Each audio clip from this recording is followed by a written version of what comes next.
ശ്രീകൃഷ്ണ ഗോവിന്ദ ഹരേ മുരാരേ ശ്രീനാഥ നാരായണ വാസുദേവ.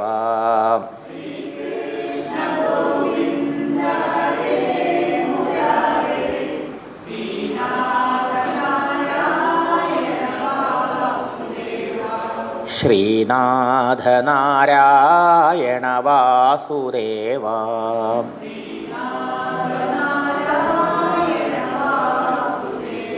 ശ്രീനാഥ നാരായണ വാസുദേവ.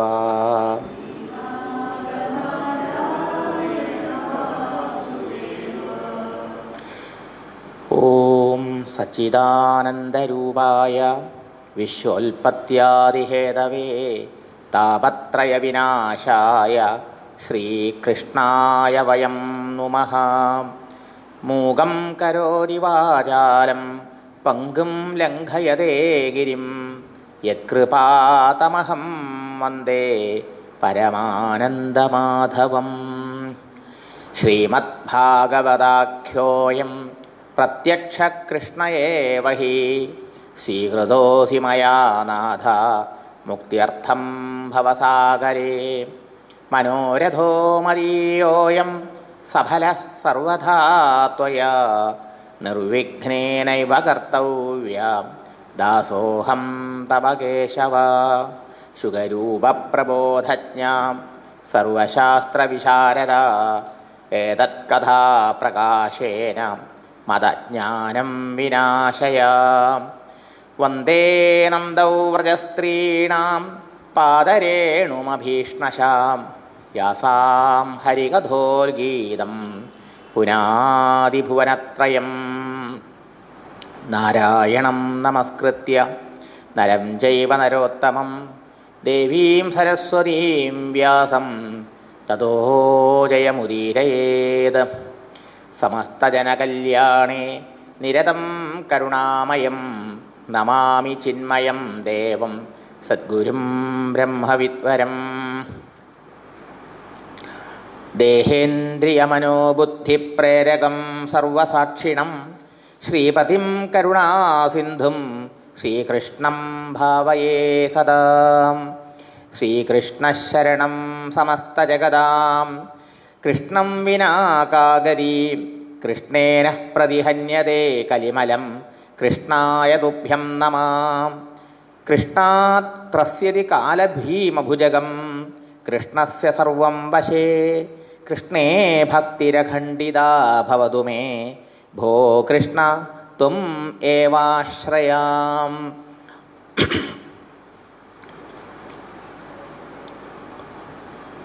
ഇന്നലത്തെ ഒരു സംശയം ഉണ്ടായിരുന്നു. എന്താ അത്? ഇന്നലെ ബ്രഹ്മത്തിൽ രണ്ട് ലക്ഷണം പറഞ്ഞു.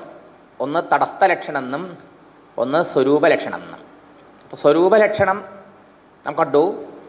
സച്ചിത് ആനന്ദം, സച്ചിദാനന്ദ സ്വരൂപനാണ് പരമാത്മ ഭഗവാൻ. സച്ചിദാനന്ദം എന്നുള്ളത് സ്വരൂപത്തെക്കുറിച്ച് പറയുന്നതാണ്, സ്വരൂപ ലക്ഷണമാണ്. ഉദാഹരണം കണ്ടു നമ്മൾ. ദാ ചന്ദ്രനെ നോക്കൂ, ആകാശത്തിൽ ചന്ദ്രനെ നോക്കൂ. ഏതാണ് ആകാശത്തിൽ ചന്ദ്രൻ? ഏറ്റവും കൂടുതൽ പ്രകാശമുള്ളത് ചന്ദ്രൻ. അതിൻ്റെ അർത്ഥം കുറച്ച് പ്രകാശമുള്ളത് എന്തൊക്കെയുണ്ട് അവിടെ? നക്ഷത്രങ്ങളാണ്. അപ്പം നക്ഷത്രങ്ങളെ വെച്ച് നോക്കുമ്പോൾ, താരതമ്യം ചെയ്യുമ്പോൾ ചന്ദ്രൻ്റെ പ്രകാശമാണ് കൂടുതൽ. അങ്ങനെ ചന്ദ്രനെ കണ്ടെത്താം അല്ലേ? അപ്പോൾ ചന്ദ്രൻ്റെ സ്വരൂപത്തെക്കുറിച്ച് പറയണം. സച്ചിത്, അത് പ്രകാശം, നല്ല പ്രകാശം. അതേസമയത്ത് ഈ ചന്ദ്രനെ കാണുന്നില്ല. ചന്ദ്രനെ പിന്നെ കാണാം. അരുന്ധതി നക്ഷത്രം, അരുന്ധതി നക്ഷത്രം കാണണം. അപ്പം ഈ മരത്തിൻ്റെ, ഈ മാവിൻ്റെ കൊമ്പത്തേക്ക് നോക്കാൻ പറഞ്ഞു. മാവിൻ്റെ കൊമ്പത്തേക്ക് കുട്ടി നോക്കി, അല്ലെങ്കിൽ ആൾ നോക്കി. ആ മാവിൻ്റെ കൊമ്പത്ത് നോക്കിയാൽ അരുന്ധതി നക്ഷത്രം കാണാൻ പറ്റുമോ? ഇല്ല. ആ മാവിൻ്റെ കൊമ്പത്തിലൂടെ അതിൻ്റെ അപ്പുറത്തേക്ക് നോക്കിക്കഴിഞ്ഞാൽ ആ മാവിൻ്റെ തെക്കോട്ട് പോയിക്കണ മാവിൻ്റെ വടക്കോട്ടുള്ള ചില്ലയുടെ ഇടയിൽ കൂടി നോക്കുമ്പോഴോ ഒരു നക്ഷത്രം കാണാം അല്ലേ? അങ്ങനെ കാണിച്ചു കൊടുക്കണം. അതിന് തടസ്ഥ ലക്ഷണം എന്ന് പറയും. നേരിട്ട് വസ്തുവിനെ കാണുന്നില്ല, പക്ഷേ നേരിട്ട് കാണുന്ന ഒന്നുണ്ട്. ആ നേരിട്ട് കാണുന്ന അതിലൂടെ അറിയാത്ത കാണാത്തതിനെ ചൂണ്ടിക്കാണിക്കുന്ന അർത്ഥം. From the known to the unknown എന്ന പ്രക്രിയയിലൂടെ അർത്ഥം. അപ്പോൾ ഇവിടെ അന്വയം എന്ന് പറഞ്ഞുകൊണ്ട് എല്ലാത്തിലും സൃഷ്ടിയിൽ മുഴുവനും കാര്യമാകുന്ന പ്രപഞ്ചത്തിൽ മുഴുവനും കാരണമാകുന്ന പരമാത്മ വ്യാപിച്ചിട്ടുണ്ട്. എങ്ങനെ? സത്തായി, ഉണ്മയായിട്ട്. അത് സച്ചിദാനന്ദ സ്വരൂപ ലക്ഷണമാണ്. എന്നാൽ ഏതാണ് തടസ്ഥ ലക്ഷണമായിട്ട് പറഞ്ഞത്? ജന്മാദ്യസ്യ യതഃ എന്നുള്ള വാക്ക് തടസ്ഥ ലക്ഷണത്തെ ചൂണ്ടിക്കാണിക്കുന്നതാണ്. അതെങ്ങനെ പറയും? നമുക്കിന്ന് പരമാത്മാവിനെ അറിയില്ല അല്ലേ? പരമാത്മ ഭഗവാനെ അറിയില്ല, പക്ഷേ ഈ ലോകത്തെ അറിയാം. അസ്യ ജഗതഃ, നമ്മുടെ പ്രത്യക്ഷമായിട്ട് നമ്മുടെ കൺമുമ്പിൽ കാണുന്നുണ്ട് അല്ലേ? കാണുന്നു, കേൾക്കുന്നു, തൊടുന്നു, അനുഭവിക്കുന്നു. അങ്ങനെ പ്രത്യക്ഷമായി കാണുന്ന ഈ പ്രപഞ്ചം, ആ പ്രപഞ്ചത്തെ വെച്ചുകൊണ്ട് ഈ പ്രപഞ്ചം എവിടുന്ന് ആരുന്നുണ്ടായി, ആരാൽ നിലനിൽക്കുന്നു, എവിടേക്ക് തിരിച്ചു പോകുന്നു, എന്താണ് ഇതിൻ്റെ കാരണം? അങ്ങനെ ഈ അറിയുന്ന ജഗത്തിലൂടെ അറിയാത്ത ആ കാരണം സ്വരൂപനായ ഭഗവാനെ ചൂണ്ടിക്കാണിക്കുന്ന സമ്പ്രദായത്തിന് തടസ്ഥ ലക്ഷണം എന്ന് പേര് എന്നർത്ഥം. ഇങ്ങനെ 2 തരം ലക്ഷണമുണ്ടെന്ന് എന്നാൽ സൂചിപ്പിച്ചു. ഇപ്പോൾ ഒരാൾ ചോദിച്ചു, അത് സ്വാമി മറന്നുപോയത്, അത് വിട്ടുപോയി, അതൊന്ന് ഓർമ്മിച്ചു, നന്നായി. പക്ഷെ ആൾക്കാർക്ക് ജിജ്ഞാസയുണ്ടെന്ന് അതിനർത്ഥം. ഞാൻ വിചാരിച്ചു ഇതൊക്കെ ടെക്നിക്കൊക്കെ അറിയാൻ ആൾക്കാർക്ക് താല്പര്യം ഉണ്ടാവില്ലെന്ന്. പക്ഷെ ആൾക്കാർ അതിൽ ഇൻട്രസ്റ്റ് ഉണ്ട്. ശാസ്ത്രത്തിൻ്റെ സമ്പ്രദായമാണ് നൃത്തം. ഇങ്ങനെ 2 ലക്ഷണത്തിലൂടെ അതിൽ ചൂണ്ടിക്കാണിക്കുന്ന നൃത്തം. അതെല്ലാം കഴിഞ്ഞു.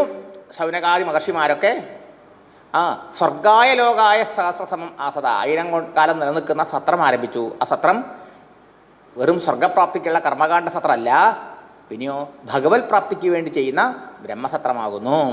ആ സത്രത്തിൽ ധാരാളം മഹർഷിമാരുണ്ട്. എല്ലാവരും കൂട്ടായിട്ട് ചോദിക്കില്ല, എല്ലാവരുടെയും പ്രതിനിധിയായിട്ട് ശൗനക മഹർഷി എന്ന് പേരായ മഹർഷിയാണ് ചോദിക്കുന്നത്.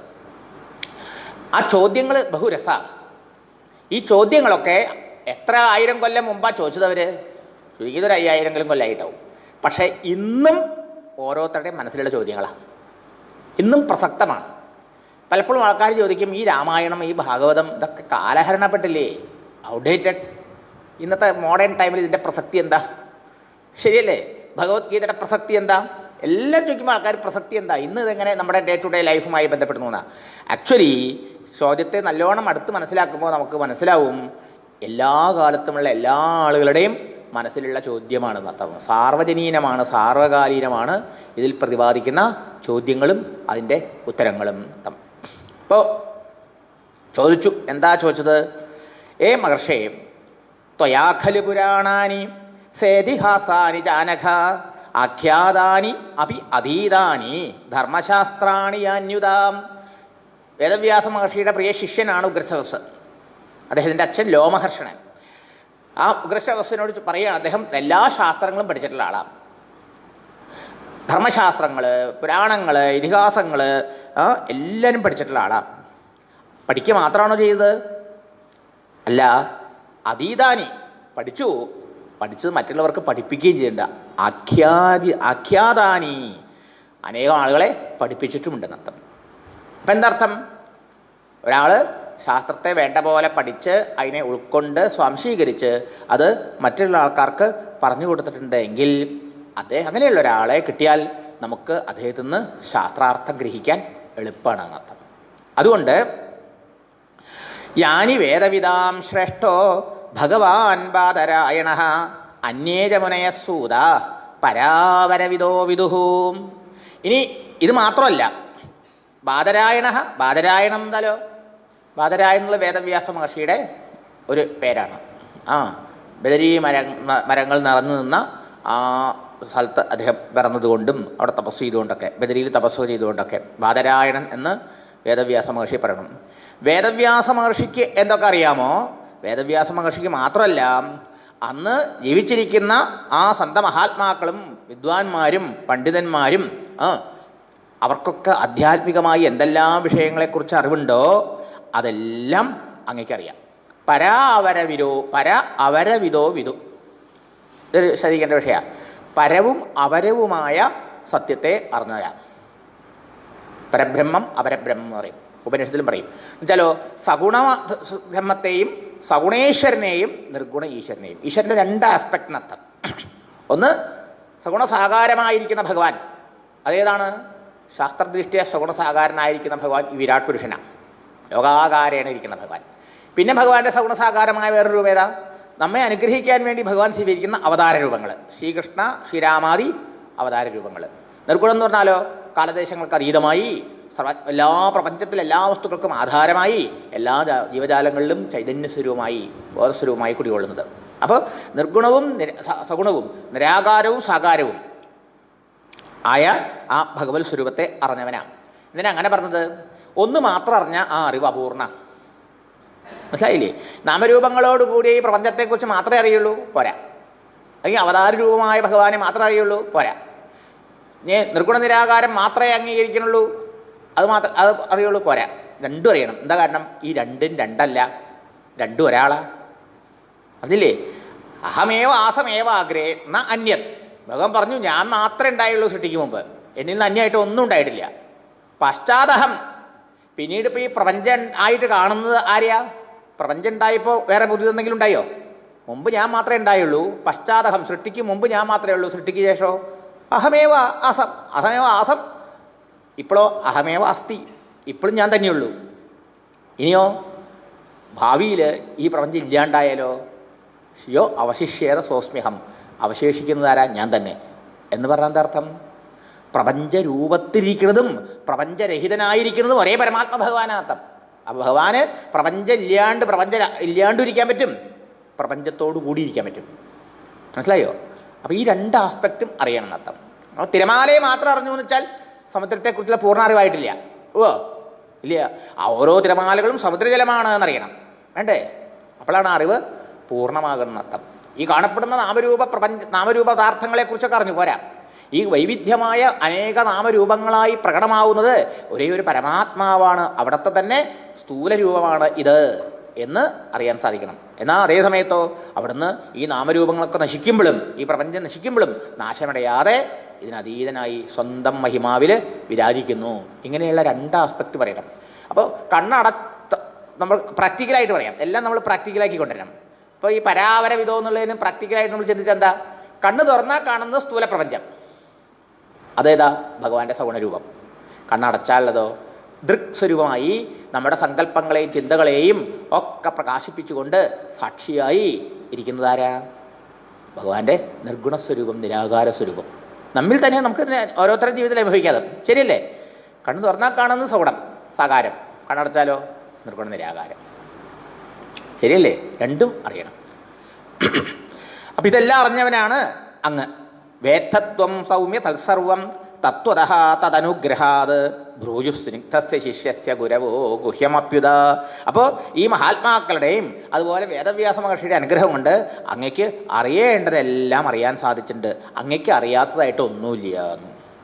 മാത്രമല്ല, ഒന്നും കൂടി പറയണു, സ്നിഗ്ധസ്യ ശിഷ്യസ്യ, വളരെ പ്രിയപ്പെട്ട ശിഷ്യന്മാരോട് ഗുരുനാഥന്മാർ ഗുഹ്യമപി ബ്രൂയു, രഹസ്യം കൂടി പറഞ്ഞു കൊടുക്കും.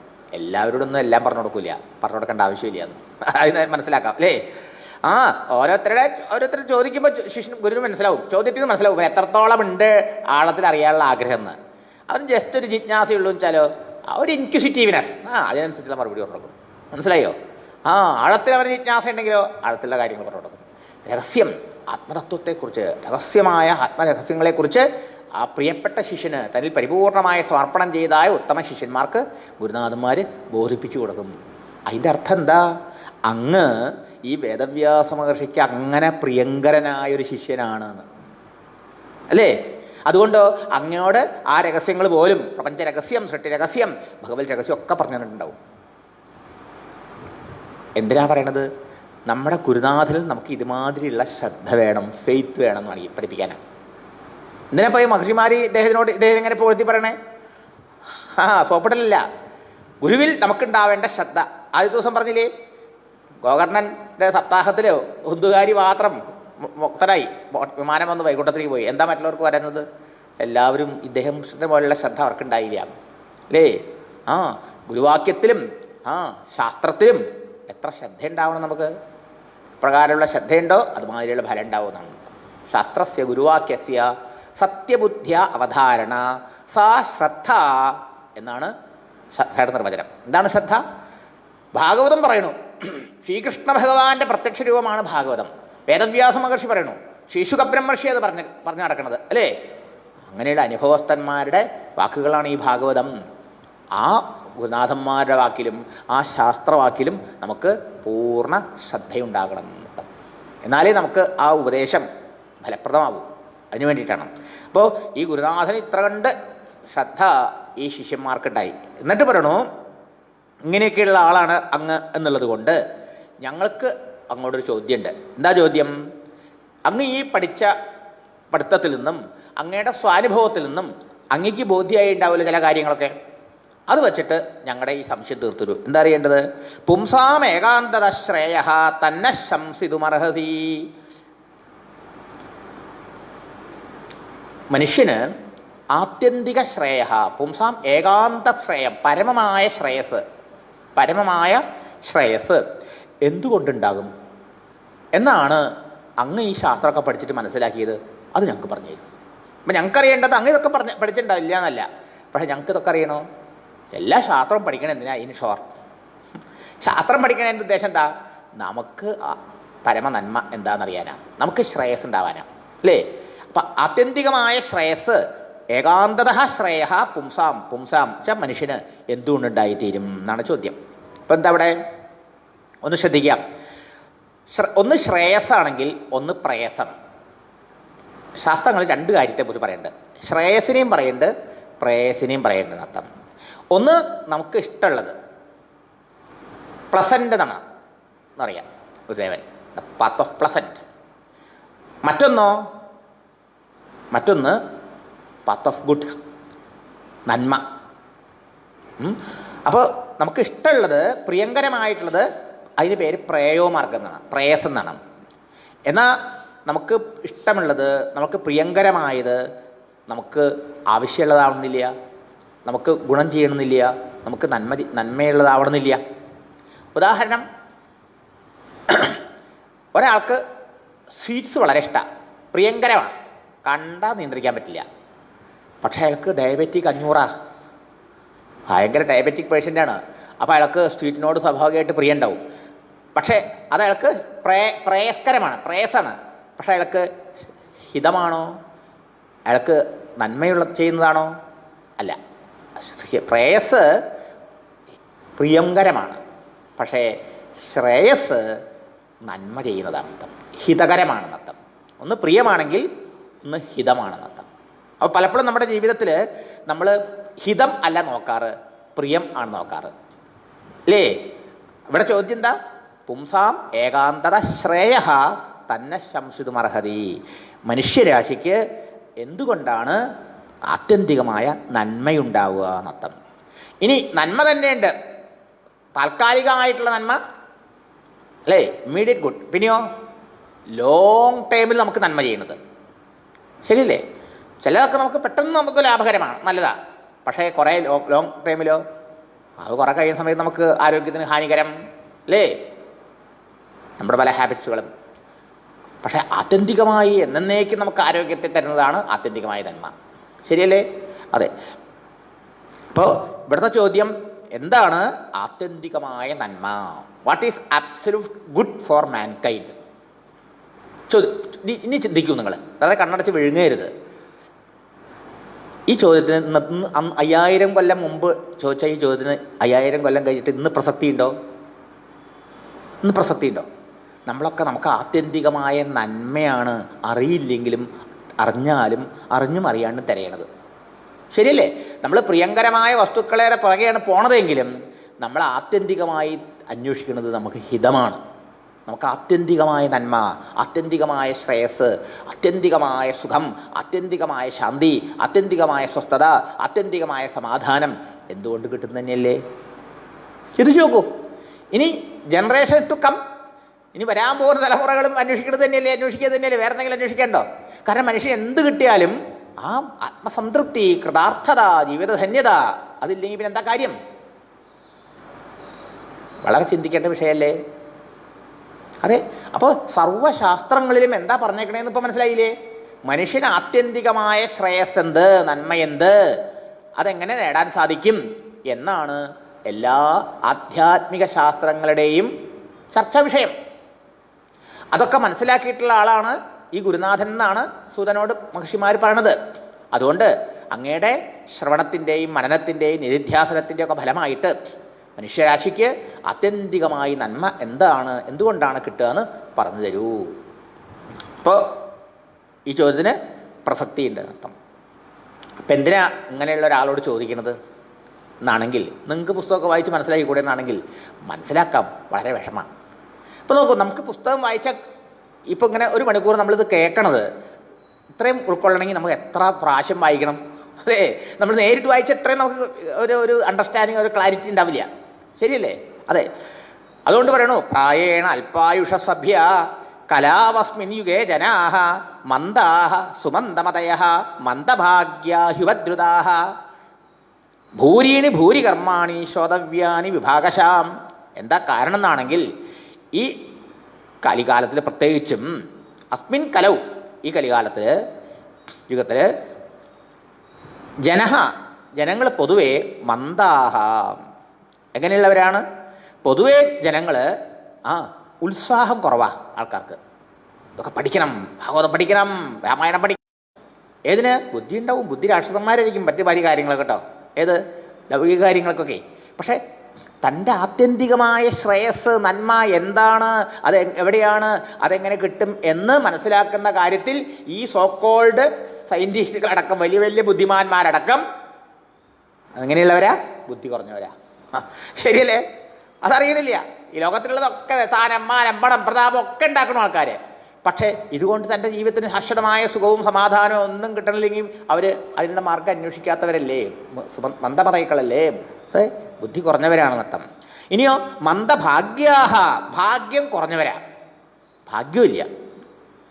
പോരാ, ഉപദ്രുത, പലതരത്തിലുള്ള ക്ലേശങ്ങൾ, ഉപദ്രവങ്ങൾ, രോഗങ്ങളെ കൊണ്ടും മറ്റ് പലതിനെ കൊണ്ടും ഒക്കെ കഷ്ടപ്പാട് അനുഭവിച്ചുകൊണ്ടിരിക്കുന്നവരാണ്.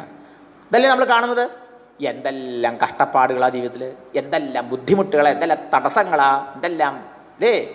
അതെ, അതിനിടയിലാണെങ്കിലോ പഠിക്കേണ്ട ശാസ്ത്രങ്ങളാണെങ്കിൽ ഒന്നോ രണ്ടാണോ? അല്ല. പ്രത്യേകിച്ചും മറ്റുള്ള മതക്കാർക്കൊക്കെ ഒരു പുസ്തകം പഠിച്ചാൽ മതി അല്ലേ? ഒരു ബൈബിൾ പഠിച്ചാൽ മതി, അല്ലെങ്കിൽ ഖുറാൻ പഠിച്ചാൽ മതി. ഇവിടെയോ ഇപ്പോൾ ഹിന്ദു മതത്തിൽ വന്നപ്പോൾ ഏതാ പഠിക്കുക?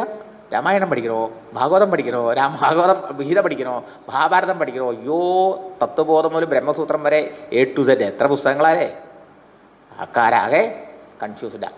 എത്ര പുസ്തകങ്ങൾ പഠിക്കാണ്ട്? എല്ലാ പുസ്തകത്തിലും പറഞ്ഞ ഒന്ന് തന്നെയാണ്, കൺഫ്യൂഷൻ ആവേണ്ട ആവശ്യമില്ല. അത് പറഞ്ഞിട്ട് ആൾക്കാർ കൺഫ്യൂസ്ഡ് ആവേണ്ട. അതാണ് സ്വാമി ഞങ്ങളുടെ ബുദ്ധിമുട്ട്, ഇതാണിപ്പോൾ ഞങ്ങളൊന്നും പഠിക്കാത്തത്. അങ്ങനെയല്ല. നിങ്ങൾ ഭാഗവതം പറഞ്ഞില്ലേ, ഭാഗവതം എല്ലാ ശാസ്ത്രങ്ങളുടെയും വേദാന്ത ശാസ്ത്ര സാര സർവസ്വമാണ് ഭാഗവതം. പഠിക്കൂ ഭാഗവതം മാത്രം. പറഞ്ഞല്ലോ, ഗീതയെക്കുറിച്ച് പറഞ്ഞെന്താ?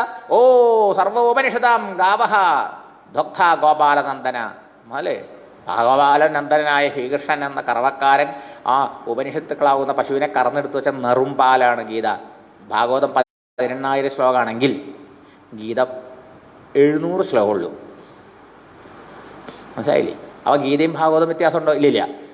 700 ശ്ലോകത്തിൽ 18 അധ്യായത്തിൽ ഗീതയിൽ എന്ത് പറഞ്ഞോ ഭഗവാൻ, അതിനെ തന്നെയാണ് 18,000 ശ്ലോകങ്ങളിൽ 12 സ്കന്ധത്തിൽ ഭാഗവതത്തിൽ പറഞ്ഞത്. അതരസം. ഗീതയുടെ ഒരു വിസ്തൃത വ്യാഖ്യാനമാണ് ശ്രീമദ് ഭാഗവതം.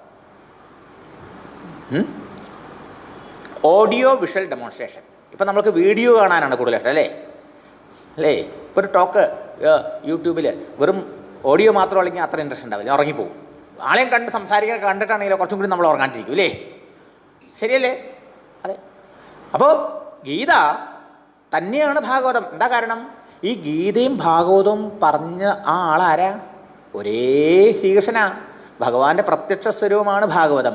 ആ ഭഗവാന്റെ മുഖാരവിന്ദത്തുനിന്ന് പത്മനാഭ മുഖാത് വിനിസൃത, സാക്ഷാൽ പത്മനാഭന്റെ ആ ശ്രീകൃഷ്ണ ഭഗവാന്റെ പതനാരവിന്ദങ്ങളിൽ നിന്ന് ഒഴുകി വന്നതാണ് ഭഗവത്ഗീത.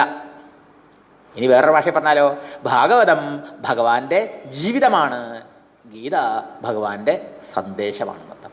ആ ഗീതയിൽ ഭഗവാൻ എന്തൊരു സന്ദേശം നമുക്ക് തന്നോ അത് ഭഗവാൻ ജീവിച്ച് കാണിച്ചു തരുന്നു. ആ ജീവിതം നമുക്ക് ഭാഗവതത്തിൽ ദശമസ്കന്ധത്തിൽ വിസ്തരിച്ച് കാണാൻ പറ്റും. മൊത്തത്തിൽ കാണാം, എങ്കിലും ദശമസ്കന്ധം മുഴുവനും ഭഗവാന്റെ ആ ലീലകളുണ്ട്, ഭഗവാന്റെ ജീവിതം. അപ്പോൾ നോക്കൂ, വ്യത്യാസമില്ല. അപ്പോൾ ഏത് പഠിക്കണം? കൺഫ്യൂഷൻ ആവണോ? ഗീത പഠിച്ചാലും മതി, അല്ല ഗീത കുറേ കൂടി വ്യക്തമാവും ഭാഗവതം. ഗീത പഠിച്ചിട്ട് ഭാഗവതം കൂടി പഠിച്ചു കഴിഞ്ഞാൽ ഇത് രണ്ടും പഠിച്ചാൽ മതി. വാസ്തവത്തിൽ വേറെ അധികമൊന്നും പഠിക്കേണ്ട കാര്യമില്ല. മനസ്സിലായില്ലേ? അപ്പോൾ എങ്കിലും പറയണു അനേക ശാസ്ത്രങ്ങൾ, അനന്തശാസ്ത്രം ബഹുവേദിതവ്യം, അറിയേണ്ടത് ഒരുപാട്. മനുഷ്യനാണെങ്കിലോ ആയുസ് കുറവ് അല്ലേ?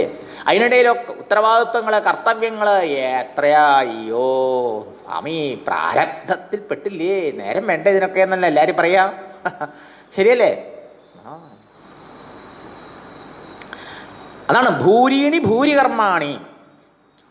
ചെയ്യേണ്ടതായ കർമ്മങ്ങൾ ഒരുപാട്, അനുഷ്ഠിക്കേണ്ടതായ ഉത്തരവാദിത്വങ്ങൾ ഒരുപാട്. പോരാ ശ്രോതവ്യാവീനി ഭൂരി, കേൾക്കേണ്ടതായ ശാസ്ത്രങ്ങളോ അതും ഉണ്ട് ഒരുപാട്. അങ്ങനെയുള്ളതിനൊക്കെ ഞങ്ങളെ കൊണ്ടാവുമോ? ഇത് പഠിച്ച് അല്ലേ വിവേകം ചെയ്ത് അതിനുള്ള ബുദ്ധിയും ശക്തിയൊന്നും ഞങ്ങൾക്കില്ല. അതുകൊണ്ട് അങ്ങ് എന്ത് ചെയ്യണം? അതസാധോ അത്രയത്സാരം സമുദ്ധൃത്യ മനീഷയാ ബ്രൂഹിന ശ്രദ്ധധാനാനാം യേനാത്മാ സംപ്രസീദതി. അതുകൊണ്ട് ഏ സാധോ, ഗുരുനാഥൻ വിളിക്കണം എന്താ? സാധു എന്ന്. ആരാ സാധു? കാവ്യ കൊണ്ടെടുത്ത ആളല്ല സാധു. സാധു എന്ന് പറഞ്ഞു കഴിഞ്ഞാൽ പരാനുഗ്രഹത്തിൽ താല്പര്യമുള്ള ആളെയാണ് സാധു എന്ന് പറയുന്നത്. പരകാര്യം സാധ്നോതി ഇരി സാധു. സാധു എന്നുള്ളതിന് സിമ്പിൾ മീനിങ് സാധ്നോതി ഇരി സാധു, വൺ ഹി ഹു അക്കംപ്ലീഷസ്. സാധ്നോതി, സാധിക്കുന്ന ആൾ. എന്ത് സാധിക്കുന്നു? പരകാര്യം, മറ്റുള്ളവരുടെ കാര്യം, മറ്റുള്ളവർക്ക് എങ്ങനെ നന്മ ചെയ്യാം, മറ്റുള്ളവരെ അനുഗ്രഹിക്കാൻ, മറ്റുള്ളവരെ സേവിക്കാൻ കരുണ കൊണ്ട് അലിഞ്ഞ മനസ്സോടുകൂടി നടക്കണവരവർ. ആ പരാനുഗ്രഹ തൽപരന്മാരെയാണ് സാധുക്കൾ എന്ന് പറഞ്ഞത്. അതുകൊണ്ടാണ് ഇവിടെ ഈ ഗുരുനാഥൻ സഹോദരൻ ഇങ്ങനൊരു അവധൂതനമായി സഞ്ചരിക്കുകയാണല്ലോ. അവർ മഹാത്മാക്കളുടെ ജീവിത ലക്ഷ്യം എന്താ?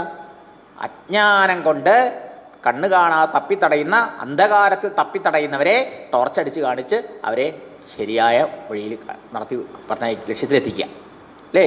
നമ്മളൊക്കെ അജ്ഞാനമാവുന്ന അന്ധകാരത്തിൽ തപ്പിത്തടയുക.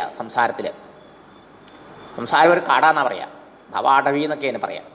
അവിടെ ഈ കണ്ണ് ഇരുട്ടുമാണ്. ആ തപ്പിത്തടയുന്ന ആൾക്ക് ഒരു വെളിച്ചം വേണ്ടേ? ആ വെളിച്ചമാണ് ഈ ഭാഗവതം, ടോർച്ച്, അധ്യാത്മദീപം എന്നൊക്കെയാണ് നീ പറയാൻ പോണത് അല്ലേ? അപ്പോൾ അങ്ങനെയുള്ള വഴികാട്ടി മഹാത്മാക്കൾ നമുക്ക് വഴികാട്ടിയാണ്. നമുക്ക് ജീവിത ലക്ഷ്യം എന്താണെന്ന് കാണിച്ചു തരണു, അവിടെ എത്താനുള്ള മാർക്കൊക്കെ പറഞ്ഞു തരണു. അതുകൊണ്ട് സാധോ അങ്ങ് എന്ത് ചെയ്യണം? ഈ അനേക ശാസ്ത്രങ്ങൾ പഠിക്കാനോ ഇനി വായിച്ചു എന്ന് വെച്ചാൽ തന്നെ അതിൻ്റെ താല്പര്യം വേണ്ട പോലെ ഉൾക്കൊള്ളാനുള്ള കഴിവില്ല. അതുകൊണ്ട് അങ്ങ് എന്ത് ചെയ്യണം? അങ്ങ് ഈ സർവശാസ്ത്രങ്ങളുടെയും സാരം ഞങ്ങൾക്ക് പറഞ്ഞു തരൂ. കൊള്ളാമോ ചോദ്യം? ഒരാളൊക്കെ ഒരുപാട് അറിവുണ്ടായിരിക്കും, പക്ഷെ അങ്ങേരെ എത്ര കാലപ്പെട്ട പഠിച്ചു അതൊന്നും നമുക്ക് പറഞ്ഞിട്ട് ആവശ്യമില്ല. നമുക്ക് പറയുന്നത് നിങ്ങൾ ഈ പഠിച്ചതിൻ്റെയൊക്കെ എസൻസ് എന്താ? ഇപ്പം എന്നൊക്കെ എസൻസിനാണല്ലേ കൂടുതൽ കാര്യം. അതുകൊണ്ട് ഈ ശാസ്ത്രങ്ങളുടെ സാരം, സർവശാസ്ത്ര സാരം എന്ത്? ഒറ്റ ചോദ്യം. അപ്പോൾ ഇതാർക്കും അറിയേണ്ടാത്ത പറയൂ. ഇപ്പം ഈ പറയുന്ന ചോദ്യങ്ങളൊക്കെ 5000 കൊല്ല കലികാലത്തിൻ്റെ ആരംഭത്തിലാണ് ഈ സത്രം നടന്നത്. അവിടെയാണ് സൂതം വന്നത് അല്ലേ? പരീക്ഷത്തിന് ഭാഗവതം കേൾപ്പിച്ചിട്ട് അവിടുന്ന് അദ്ദേഹം ഇങ്ങനെ പോരുകയാണ്. അതുകൊണ്ട് അങ്ങനെയാണ് നൈമിഷാരത്തിലെത്തിയത്. അത്രയും കൊല്ലം മുമ്പാ. അപ്പം ഇന്നും ഇതിന് പ്രസക്തി ഉണ്ടോ ഇല്ലയോ? നമുക്കും അറിയേണ്ടതാ ശാസ്ത്രത്തിൻ്റെ സാരമാണ് നൃത്തം. ഇനി എന്തിനാണ് ശാസ്ത്രസാരം കേൾക്കണത്? ശാസ്ത്രം പഠിക്കണം, ശാസ്ത്രസാരം ഉൾക്കൊള്ളുന്നതൊക്കെ എന്തിനു വേണ്ടിയിട്ടാണ്? ഏന ആത്മാ സംപ്രസീദതി. ഇതതിനേക്കാൾ പ്രധാന ചോദ്യം.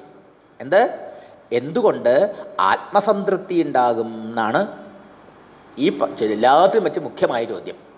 എന്നാ ആത്മാവിന് സംതൃപ്തി ഇല്ലേ? ആത്മാവെന്ന് പറഞ്ഞാൽ പല അർത്ഥമുണ്ട്, മനസ്സിലായോ? ആത്മാവെന്ന് പറഞ്ഞാൽ ശരീരം എന്ന അർത്ഥമുണ്ട് ചിലയിടത്ത്.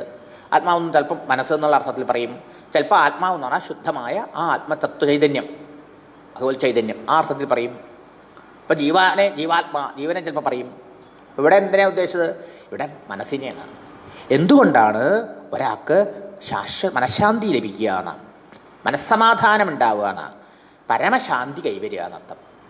ഏന ആത്മാ സംപ്രസീദതി. ആത്മാവ് ആനന്ദ സ്വരൂപമാണല്ലോ. അതറിഞ്ഞ് സാക്ഷാത്കരിച്ച് ശാശ്വതമായ ശാന്തി ഏതൊന്നുകൊണ്ടാണ് ഒരാൾക്കുണ്ടാവുക? അതിനുള്ള മാർഗം എന്താണ്? അത് ശാസ്ത്രങ്ങളിലൊക്കെ പറഞ്ഞിട്ടുണ്ടാവും. ആ ശാസ്ത്രമൊക്കെ അങ്ങ് പഠിച്ചിട്ടുണ്ട്. അതുകൊണ്ട് ആ സാരം ഞങ്ങൾക്ക് കേൾപ്പിക്കൂ. എന്തിനാണ് ഞങ്ങൾ ഈ ശാസ്ത്രം കേൾക്കുന്നത്? വെറുതെ ശാസ്ത്രം പഠിപ്പിക്കാൻ വേണ്ടി പഠിപ്പിക്കുകയോ അല്ലെങ്കിൽ പഠിക്കാൻ വേണ്ടി പഠിക്കുകയോ കേൾക്കാൻ വേണ്ടി കേൾക്കുമല്ല. ഇതെല്ലാത്തിനും ഉണ്ടൊരു പർപ്പസ്. ഞങ്ങൾക്ക് ആത്യന്തികമായി വേണ്ടത് ആത്മസംതൃപ്തിയാണ്, ജീവിത ധന്യതയാണ് അർത്ഥം. ഇന്നത്തെ മോഡേൺ ഭാഷയിൽ പറഞ്ഞാലോ, ഞാൻ പഠിച്ചു, ജോലി ഉണ്ടാക്കിയതു, അനേകം കാലം പണിയെടുത്തു, കഷ്ടപ്പെട്ട് ഒരുപാട് പൈസ ഉണ്ടാക്കി, വലിയ പൈസക്കാരനായി, നല്ല ബംഗ്ലാവ് പലയിടത്തുണ്ടാക്കി, ഫ്ലാറ്റുകൾ കണ്ടു, വിവാഹം കഴിച്ചു, കുട്ടികളുണ്ടായി, കുട്ടികളൊക്കെ നല്ല നിലയിലാണ്. അമേരിക്കയിലും ഗൾഫിലും അവിടെ ഇവിടെയൊക്കെ അവർക്കൊക്കെ ധാരാളം ഇൻവെസ്റ്റ്മെൻറ്റ്സ് ഉണ്ട്, ധാരാളം ഫ്ലാറ്റുകളുണ്ട്, ഓരോരുത്തർക്കും കാറ്, ഭാര്യയ്ക്കൊരു കാറ്, മോനൊരു കാറ്, മോൾക്കൊരു കാറ്, അവനൊരു കാറ്, സർബൻസുകൾ ഇഷ്ടം പോലെയുണ്ട്, ഒന്നിനും ഇല്ല ഒരു ബുദ്ധിമുട്ട്, വെൽ ടു ഡു. പക്ഷേ എന്ത് മാത്രമില്ല, ഒരു ഫുൾഫിൽമെൻറ്റ് തോന്നില്ല. ജീവിതത്തിലേക്ക് തിരിഞ്ഞു നോക്കുമ്പോൾ വാട്ട് ഐ ഹാവ് ഏൺഡ്, ഞാൻ ആക്ച്വലി എന്താ നേടിയത് ഈ ജീവിതത്തിൽ? ഒരു ശൂന്യത, ജീവിതത്തിൽ ഒരു ശൂന്യത തോന്നുക, ഒരു തൃപ്തി, ഒരു കൃതാർത്ഥത, ഫുൾഫിൽമെൻ്റ് എന്നാണ് അന്നത്തെ മോഡേൺ ഭാഷ, മോഡേൺ ടൈപ്പ് പറയേണ്ടത്. അതില്ലേ. ജൂലിയൻ ഹക്സലി എന്നു പേരായ ഒരു ജന്തുശാസ്ത്രജ്ഞനുണ്ടായിരുന്നു. അദ്ദേഹത്തിൻ്റെ ഒരു ഗ്രന്ഥത്തിൽ ചർച്ച ചെയ്യണം, what is the goal of evolution. Evolution ഒരു ഏകകോശ ജീവിയായ അമീബയിൽ നിന്ന് ആരംഭിച്ചു എന്നൊക്കെയല്ലേ നമ്മൾ പഠിച്ചിട്ടുള്ളത്, അല്ലേ? അങ്ങനെ വളർന്ന് വളർന്ന് കോടാനുകോടി വർഷങ്ങളെ കൊണ്ട് പരിണാമം സംഭവിച്ച് പരിണമിച്ച് ഇപ്പോൾ നമ്മൾ മനുഷ്യരൂപത്തിലെത്തി, മനുഷ്യനായി, അല്ലേ? ഇനിയോ മനുഷ്യനായതോടുകൂടി എന്താ പറയുക, ബാഹ്യമായ സ്ഥൂലമായ ഗ്രോസായ പരിണാമം കഴിഞ്ഞു. ഇനി ശാരീരികമായി മാറ്റം വരാനില്ല. പാല് പോയി, കുരങ്ങൻ്റെ പാല് പോയിട്ട് 2 കാല് മനുഷ്യനായി എന്നാണ് പറയുക ഈ കുരങ്ങൻ. പക്ഷേ ഇനി എന്താ മാറ്റം? ഇനി ആന്തരികമാണ്. അപ്പോൾ ഈ എവല്യൂഷൻ ഇങ്ങനെ പോയി ഇതിന് ലക്ഷ്യം എന്താ? എവിടെ എത്തിയാലാണ് ഈ എവല്യൂഷൻ്റെ പൂർണ്ണത ഉണ്ടാവുക എന്നാണ് ചർച്ച. ശാസ്ത്രജ്ഞന്മാർ ചിന്തിക്കുന്നവരുണ്ട്. അപ്പം അദ്ദേഹത്തിൻ്റെ പുസ്തകത്തിൽ അദ്ദേഹം പറയുകയാണ് ഫുൾഫിൽമെൻറ്റ് എന്നാണ് ആ വേർഡ് ഉപയോഗിച്ചത്. എനിക്ക് വളരെ ഇഷ്ടമായി തോന്നി. ഇന്നത്തെ എന്താ പറയുക, ന്യൂജന് വളരെ ഇഷ്ടവും. ശരിയല്ലേ? അത് ഈ മോക്ഷം, ഭഗവത് പ്രാപ്തി, വൈകുണ്ഠപ്രാപ്തി, കൈവല്യം എന്നൊക്കെ പെട്ട ന്യൂജൻ മുഖം തിരിക്കും, അല്ലേ? പുതിയ ജനറേഷൻ പഴവർക്കും പുതിയവർക്കൊക്കെ പറ്റും. എന്ത്? ആത്മസംതൃപ്തി, ശാശ്വതമായ സുഖം, ജീവിതത്തിലൊരു നിറവ്, ഒരു സംതൃപ്തി, ഒരു കൃതാർത്ഥത, ചെയ്തു, കിട്ടേണ്ടത് കിട്ടി എന്നുള്ളതായ ഒരു തൃപ്തി, ഫുൾഫിൽമെൻറ്റ്. അതാണ് അദ്ദേഹവും ജൂലിയൻ ഹക്സലിയും ഗോൾ ഓഫ് എവല്യൂഷനായിട്ട് ചൂണ്ടിക്കാണിച്ചത്. അപ്പം അതാണ് ഇവിടെ പറഞ്ഞത്, ഏന ആത്മാ സംപ്രസീദതി, ഏന ആത്മാ സുപ്രസീദതി എന്നും പറയും. അപ്പോൾ മുഖ്യ ചോദ്യം അത്. ഇനി ഭഗവാനെക്കുറിച്ചും ഭഗവാന്റെ അവതാര ലീലകളെക്കുറിച്ചിട്ടുള്ള കുറച്ച് ചോദ്യങ്ങളാണ്. പൊതുവെ ഭഗവാന്റെ അവതാരം എന്തിന്, എങ്ങനെ, എപ്പോ, പിന്നെ കൃഷ്ണാവതാരത്തെ സംബന്ധിച്ച് വിസ്തരിച്ചും. സൂത ജാനാസി ഭദ്രം തേ ഭഗവാൻ സാത്വതംപതി ദേവക്യാം വസുദേവസ്യ ജാതോ യസ്യ ചികീർഷയാം തന്നെ ശുശ്രൂഷമാണാനാമർഹസ്യങ്കാനുവർണിതും യസ്യാവതാരോ ഭൂതാനാം ക്ഷേമായ ച ഭവായ ച. അങ്ങക്ക് എല്ലാം അറിയാലോ സൂത, ഗുരുനാഥ. എന്നിട്ട് പറയണു, ഭഗവാൻ തന്നെ ഭജിക്കുന്ന ഭക്തന്മാരെ സദാ പരിപാലിക്കുന്നവനാണ്. അങ്ങനെയുള്ള ഭഗവാൻ നാരായണമൂർത്തി എന്തിനു വേണ്ടിയിട്ടാണ് പല പല അവതാരങ്ങൾ കൈക്കൊണ്ടത്? പ്രത്യേകിച്ചും വസുദേവൻ്റെയും ദേവകിയുടെയും പുത്രനായിട്ട് അവതരിച്ചുവല്ലോ, കൃഷ്ണനായിട്ട്. അതറിയാൻ ഞങ്ങൾക്ക് ആഗ്രഹമുണ്ട്. ആ ഭഗവാന്റെ അവതാരത്തെയും അവതാര ലീലകളെയും ഞങ്ങൾക്ക് വിസ്തരിച്ച് കേൾക്കണമെന്ന് മോഹമുണ്ട്. ഭഗവാന്റെ അവതാരം കൊണ്ട് സകല പ്രാണികൾക്കും ഗുണമാണ്, എല്ലാ ജീവജാലങ്ങളുടെയും രക്ഷയാണ്, നന്മയാണ് ഭഗവത് അവതാരത്തിൻ്റെ ഉദ്ദേശം തന്നെയാണ് അർത്ഥം.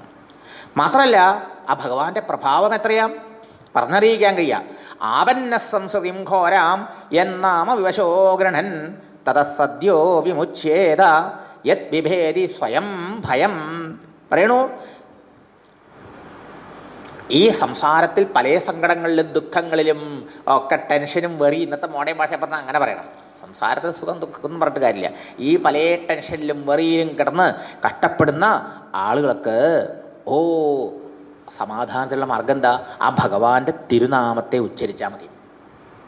ഏതൊരു ഭഗവാന്റെ നാമോച്ചാരണ മാത്രത്തിൽ സകല സംസാര ക്ലേശങ്ങളിൽ നിന്നും ദുഃഖങ്ങളിൽ നിന്നും അവർക്ക് മോചനം ലഭിക്കുമോ, അങ്ങനെയുള്ള ആ ഭഗവാന്റെ ആ അവതാരവും ലീലകളും മഹിമകളും ആർക്കാ കേൾക്കണ്ടെന്ന് തോന്നുക? മാത്രമല്ല യത് ബിഭേദി ഭയം സ്വയം, എല്ലാവരും ഭയപ്പെട്ടുകൊണ്ടിരിക്കണു ഒരാളെ, അയാൾക്ക് പോലും ഭയമാണത്രേ ആ ഭഗവാനെ. ആരെ എല്ലാവരും ഭയപ്പെട്ടുകൊണ്ടിരിക്കുന്നത്? യമധർമ്മനെ. യമനെ പേടി എല്ലാവർക്കും അല്ലേ?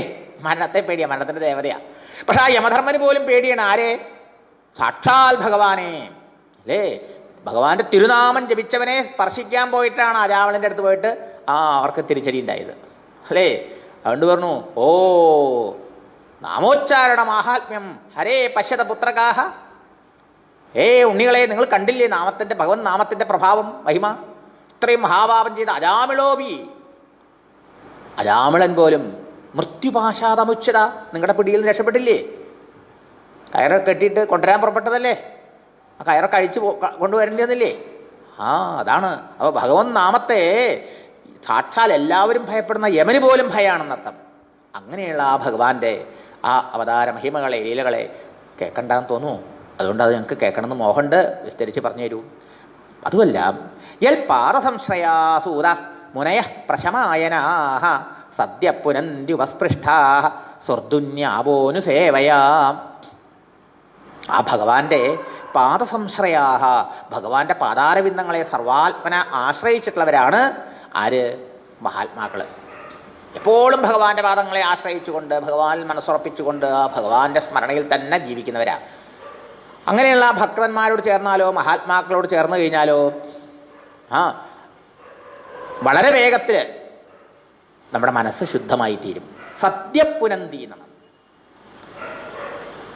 എപ്പോഴും ഭഗവാനെ ആശ്രയിച്ച് എപ്പോഴും പരമശാന്തിയും ആനന്ദവും അനുഭവിച്ചുകൊണ്ടിരിക്കുന്ന സദ്മഹാത്മാക്കളുടെ സംസർഗം ഒരാളെ എത്ര പെട്ടെന്ന് ശുദ്ധീകരിക്കുമോ അത്ര വേഗം സ്വർധുനി ആപഹ അനുസേവയ, സ്വർഗനദിയായ ഗംഗ ശുദ്ധിയാക്കില്ല. അത്രയർത്ഥം. സ്വർഗനദിയായ ഗംഗ പരിശുദ്ധീകരിക്കും എല്ലാവരെയും അല്ലേ? ഗംഗയുടെ ദർശനം കൊണ്ടും സ്പർശനം കൊണ്ടും സ്നാനം കൊണ്ടും ഒക്കെ ശുദ്ധി കിട്ടും. പക്ഷേ അനുസേവയ, വളരെ കാലം വേണം. ഭഗവത് ഭക്തന്മാരായ മഹാത്മാക്കളെ കാണുകയും അവരുടെ അനുഗ്രഹം നേടുകയും ചെയ്യാൻ സാധിക്കുന്നത് കൊണ്ട് നമുക്ക് ശുദ്ധിയും മുക്തിയും ഭക്തിയും ഒക്കെ എത്ര വേഗം കിട്ടും? അത്ര വേഗമൊന്നും ഈ ഭഗവാന്റെ പാദവാഹിനി തന്നെ ഗംഗ. എങ്കിലും ആ ഗംഗ കൊണ്ട് പോലും അത്ര പെട്ടെന്ന് പരിശുദ്ധി വരില്ല എന്നർത്ഥം. അധിക കാലം കൊണ്ടാണ് ഗംഗകൾ അത് വരിക. ഉണ്ടോ? തീർത്ഥങ്ങളും ക്ഷേത്രങ്ങളും നമുക്ക് ഭക്തി ഉണ്ടാവാനും ശുദ്ധീകരിക്കാനുള്ള മാർഗങ്ങളാണ്. പക്ഷേ അതൊക്കെ തേ പുനന്തി ഉരുകാലേന എന്നാണ് ഭാഗവതപുരം പറയണത്. അതൊക്കെ ഒരാളെ ശുദ്ധീകരിക്കുന്നത് വളരെ കാലം കൊണ്ടാണ്. അതും എങ്ങനെ? തദപി അർഹത്തമേക്ഷയ, അത് ഓരോരുത്തരുടെ ആ ശ്രദ്ധയ്ക്കും വിശ്വാസത്തിനും അനുസരിച്ചാണ്. ഇല്ലേ? ഗംഗാസ്നാനം പോലെ എത്രയോ പുണ്യനദികൾ സ്നാനം ചെയ്യാൻ പോകുന്നു. കാവേരി സ്നാനം ചെയ്യാൻ പോകുന്നു നമ്മൾ അല്ലേ? തലക്കാവേരിയിൽ പോകുന്നു ചില ആൾക്കാർ. അല്ലെങ്കിൽ ശബരിമല മുതലായ ക്ഷേത്രങ്ങൾ ദർശനം ചെയ്യാൻ പോകുന്നു, തിരുപ്പതി, പഴനി മുതലായ സ്ഥലങ്ങളിൽ. പക്ഷേ അവരവരുടെ ഭാവനയ്ക്കും ശ്രദ്ധയ്ക്കും ഭക്തിക്കും വിശ്വാസത്തിനനുസരിച്ചിട്ടാണ് അവർക്ക് അതുകൊണ്ട് ശുദ്ധി കിട്ടണത്.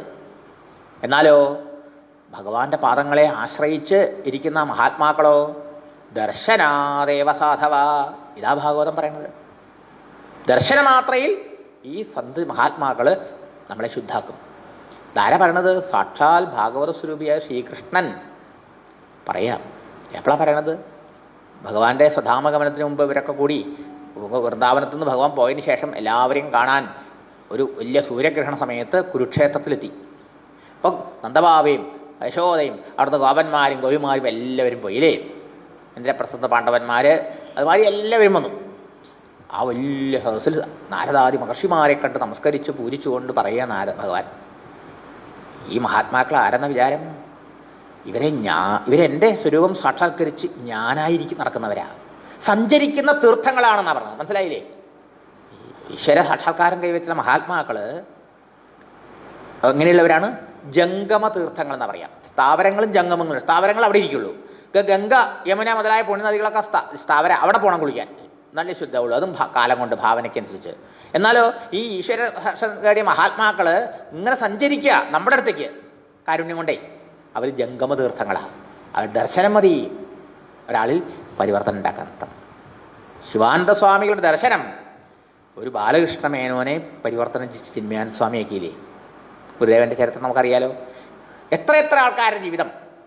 ഒരു അങ്കുലിമാലന്, ഒരു ബുദ്ധദേവൻ്റെ ദർശനം അങ്കുലിമാലനെ ബുദ്ധഭിക്ഷുവാക്കി ഒരു മഹായോഗിയാക്കി മാറ്റിയില്ലേ? അങ്ങനെ എത്ര ആൾക്കാരുടെ ജീവിതം നമുക്കറിയാം.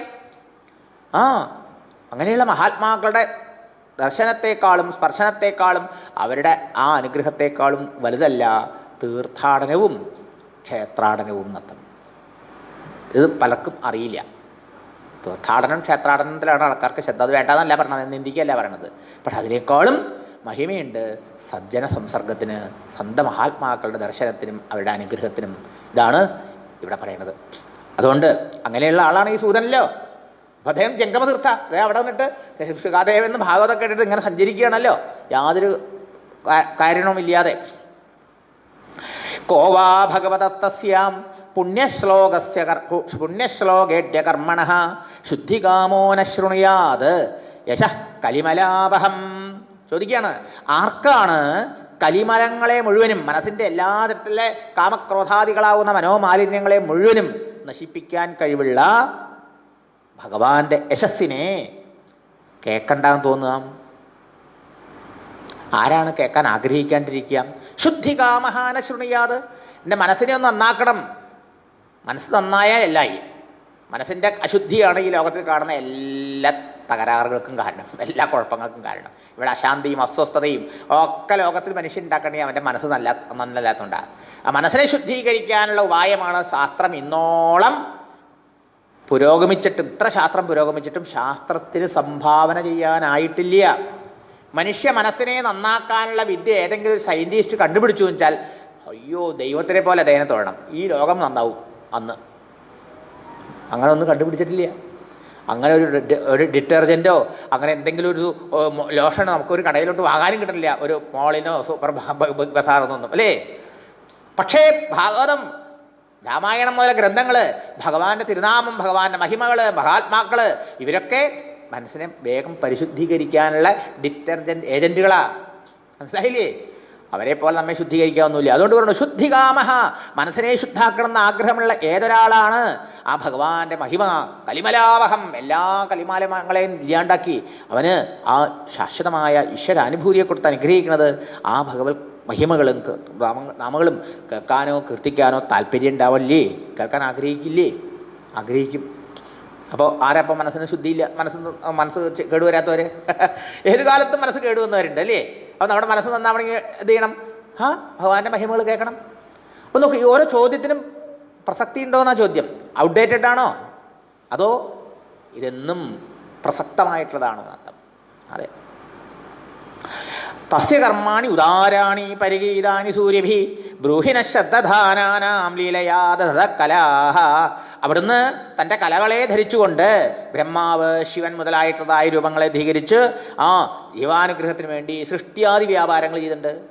ഭഗവാന്റെ സൃഷ്ടിയാദി ലീലകൾ, അത് ബ്രഹ്മാവിൻ്റെ രൂപത്തിൽ സൃഷ്ടിക്കണു, വിഷ്ണുവിൻ്റെ രൂപത്തിൽ പരിപാലിക്കുന്നു, ശിവൻ്റെ രൂപത്തിൽ സംഹരിക്കുന്നു. ഇതോടത്തെ ലീല തന്നെയാണല്ലോ, ഈശ്വരൻ്റെ മഹിമയാണല്ലോ, ലീലയാണല്ലോ. അതും ശ്രദ്ധാനാനാം, ഭഗവാന്റെ ആ മഹിമയാണ്. ഇതല്ലേ മേധാവാൻ അസ്യ മഹിമ എന്നാണ് വേദം പറയണത്.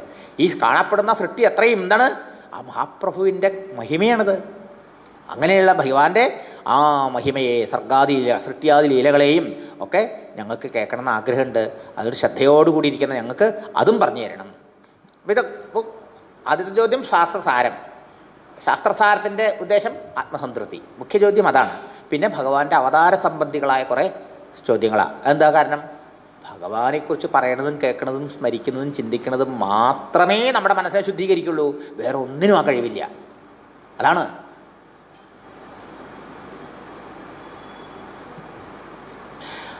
ആഖ്യാഹിമേ ഹരേ ധീമൻ അവതാര കഥാശുഭാഹ ലീലാവിധ സ്വൈരം ഈശ്വരസ്യ ആത്മമായ. ആ സർവേശ്വരൻ തൻ്റെ യോഗമായ ശക്തിയെ സ്വീകരിച്ചുകൊണ്ട് കൈക്കൊണ്ടിട്ടുള്ളതായ അവിടുത്തെ അവതാര കഥകളെ ഞങ്ങൾക്ക് വിസ്തരിച്ച് പറഞ്ഞു തരൂ. അതെങ്ങനെയുള്ളതാണ്? ആ മംഗളപ്രദങ്ങളാണെന്നർത്ഥം. ശുഭം ചലോ മംഗളം, ശുദ്ധിയെയും ആനന്ദത്തെയും ഒക്കെ തരുന്നതാണ്. അപ്പോൾ ഭഗവാന്റെ സർവേശ്വരൻ്റെ അതിമംഗളകരങ്ങളായിട്ടുള്ളതായ മത്സ്യകൂർമ്മവരാഹാദികളാവുന്ന അവതാരങ്ങളിലോ എടുത്ത് ലീലയാടിയിലോ അതിനെയും ഞങ്ങൾക്ക് വിസ്തരിച്ച് പറഞ്ഞു തരണം. പോരാ, കൃതവാൻ കില വീര്യാണി സഹ രാമേണ കേശവ അതിമർത്യാനി ഭഗവാൻ ഗൂഢക്കപടമാനുഷ. ആ മായാമാനുഷ വേഷം ധരിച്ചുകൊണ്ട് ഭഗവാൻ ശ്രീകൃഷ്ണനായി ബലരാമനോട് കൂടി ചേർന്ന് എന്തെല്ലാം അത്ഭുത ലീലകൾ ചെയ്തു. വാസ്തവത്തിൽ ശ്രീകൃഷ്ണൻ മനുഷ്യനാണോ? മനുഷ്യനല്ല എന്ന് പറയാനാണ് മായാമാനുഷൻ, കപടമാനുഷ രൂപം സ്വീകരിച്ചിട്ട്. ഭഗവാന്റെ നാട്യം കപടമാണ്. വാസ്തവത്തിൽ ഭഗവാൻ മനുഷ്യനാണോ? നമ്മളെ മാതിരി ഭഗവാന്റെ ശരീരം നമ്മളെ മാതിരി ശരീരം ഉണ്ടായ മാതിരി പഞ്ചഭൂതങ്ങളെ കൊണ്ട് ഉണ്ടാക്കിയതാണോ? അല്ല. കർമ്മജമേ ദിവ്യം എന്നാണ് പറഞ്ഞത് അല്ലേ കൃഷ്ണ ഭഗവാൻ ഗീതയിൽ. എൻ്റെ ജന്മം ദിവ്യം, എൻ്റെ കർമ്മം ദിവ്യം, എൻ്റെ ഓരോന്നും ദിവ്യമാണ്. നിങ്ങളുടെയോ? നിങ്ങളുടെ ലൗകികമാണ്, എൻ്റെ അലൗകികമാണെന്ന്. മനസ്സിലായില്ലേ? അതിനോട് ഉപമിക്കാൻ പറ്റില്ല. അതുകൊണ്ട് തന്നെ ദിവ്യമായ എൻ്റെ ജന്മത്തെയും കർമ്മത്തെയും ലീലകളെയും ഗുണത്തെയും നാമത്തെയും ധാമത്തെയും എല്ലാത്തിനെയും നിങ്ങൾ എടുത്താൽ നിങ്ങളുടെ മനസ്സ് ദിവ്യമാവും. ഹൗ ടു ഡിവിനൈസ് അവർ മൈൻഡ് എന്നാണ് അല്ലേ? നമ്മൾ കറണ്ട് ഇരുമ്പിലൂടെ കടത്തി വിട്ട് കഴിഞ്ഞാൽ നമുക്ക് അതിനെ മാഗ്നറ്റൈസ് ചെയ്യാം, കാന്താക്കാം അല്ലേ? ഇരുമ്പിനെ കാന്തമാക്കണ മാതിരി നമ്മുടെ മനസ്സിനെ ഡിവിനൈസ് ചെയ്യാൻ, ദിവ്യവൽക്കരിക്കാനുള്ള ഉപായം എന്താ? ആ ദിവ്യനായ ഭഗവാന്റെ ആ ദിവ്യമായ അവതാരങ്ങളെയും ലീലകളെയും അവിടുത്തെ ഗുണഗണങ്ങളെയും തിരുനാമങ്ങളെയും മഹിമകളെയും പറയുക, കേൾക്കുക, സ്മരിക്കുക, ചിന്തിക്കുക, ധ്യാനിക്കുക. ഇതൊക്കെയാ. അതുകൊണ്ട് അതിനെ വിസ്തരിച്ച് പറഞ്ഞു തരണം. ഇത് കേട്ടാൽ തോന്നും ഈ മഹർഷിമാർക്ക് ഒന്നും അറിയില്ല എന്ന്. ഒരു വിവരമില്ലാത്തവരവര്. നമുക്ക് തോന്നില്ല ഇങ്ങനെ ചോദിക്കണേട്ടാ, ഈ മഹർഷിമാർ എവിടെയും പോയിട്ട് ഒന്നൊരു സത്സംഗം ചെയ്തിട്ടില്ല എന്ന് തോന്നുന്നു അല്ലേ? സാധാരണ ഒരാൾക്ക് അങ്ങനെ തോന്നുക, ഒന്നും കേൾക്കാത്തവരാന്ന്. അതല്ല, എന്തുകൊണ്ടാണ് അവരങ്ങനെ പറഞ്ഞത്? വയന്തുന വിതൃപ്യാമ ഉത്തമ ശ്ലോക വിക്രമേ യശൃണ്വതാമൃതജ്ഞാനാം സ്വാദു സ്വാദു പദേ പദേ. എന്താ? ഭഗവാന്റെ ഈ മാഹാത്മ്യങ്ങൾ, ഉത്തമശ്ലോകനായ ഭഗവാന്റെ മഹിമകൾ കേട്ടിട്ടും തൃപ്തി വരണില്ല ഞങ്ങൾക്കൊന്നും. ഈ ലോകത്തിൽ തൃപ്തി വരാത്ത ഒന്ന് മാത്രമേ ഉള്ളൂ, രാമകഥയും കൃഷ്ണകഥയും. ഈ രാമായണവും ഭാഗവതവും എത്ര പ്രാവശ്യം നമ്മൾ വായിച്ചാലും പിന്നെയും മതി വരില്ല. പിന്നെയും വായിക്കുമ്പോൾ സുഖം, പിന്നെയും കേട്ടത് തന്നെ കേൾക്കണത്, പറഞ്ഞു തന്നെ പറയണത്, വായിക്കണത് തന്നെ വായിക്കണത് അല്ലേ? ആർക്കെങ്കിലും മതി വരണ്ടോ?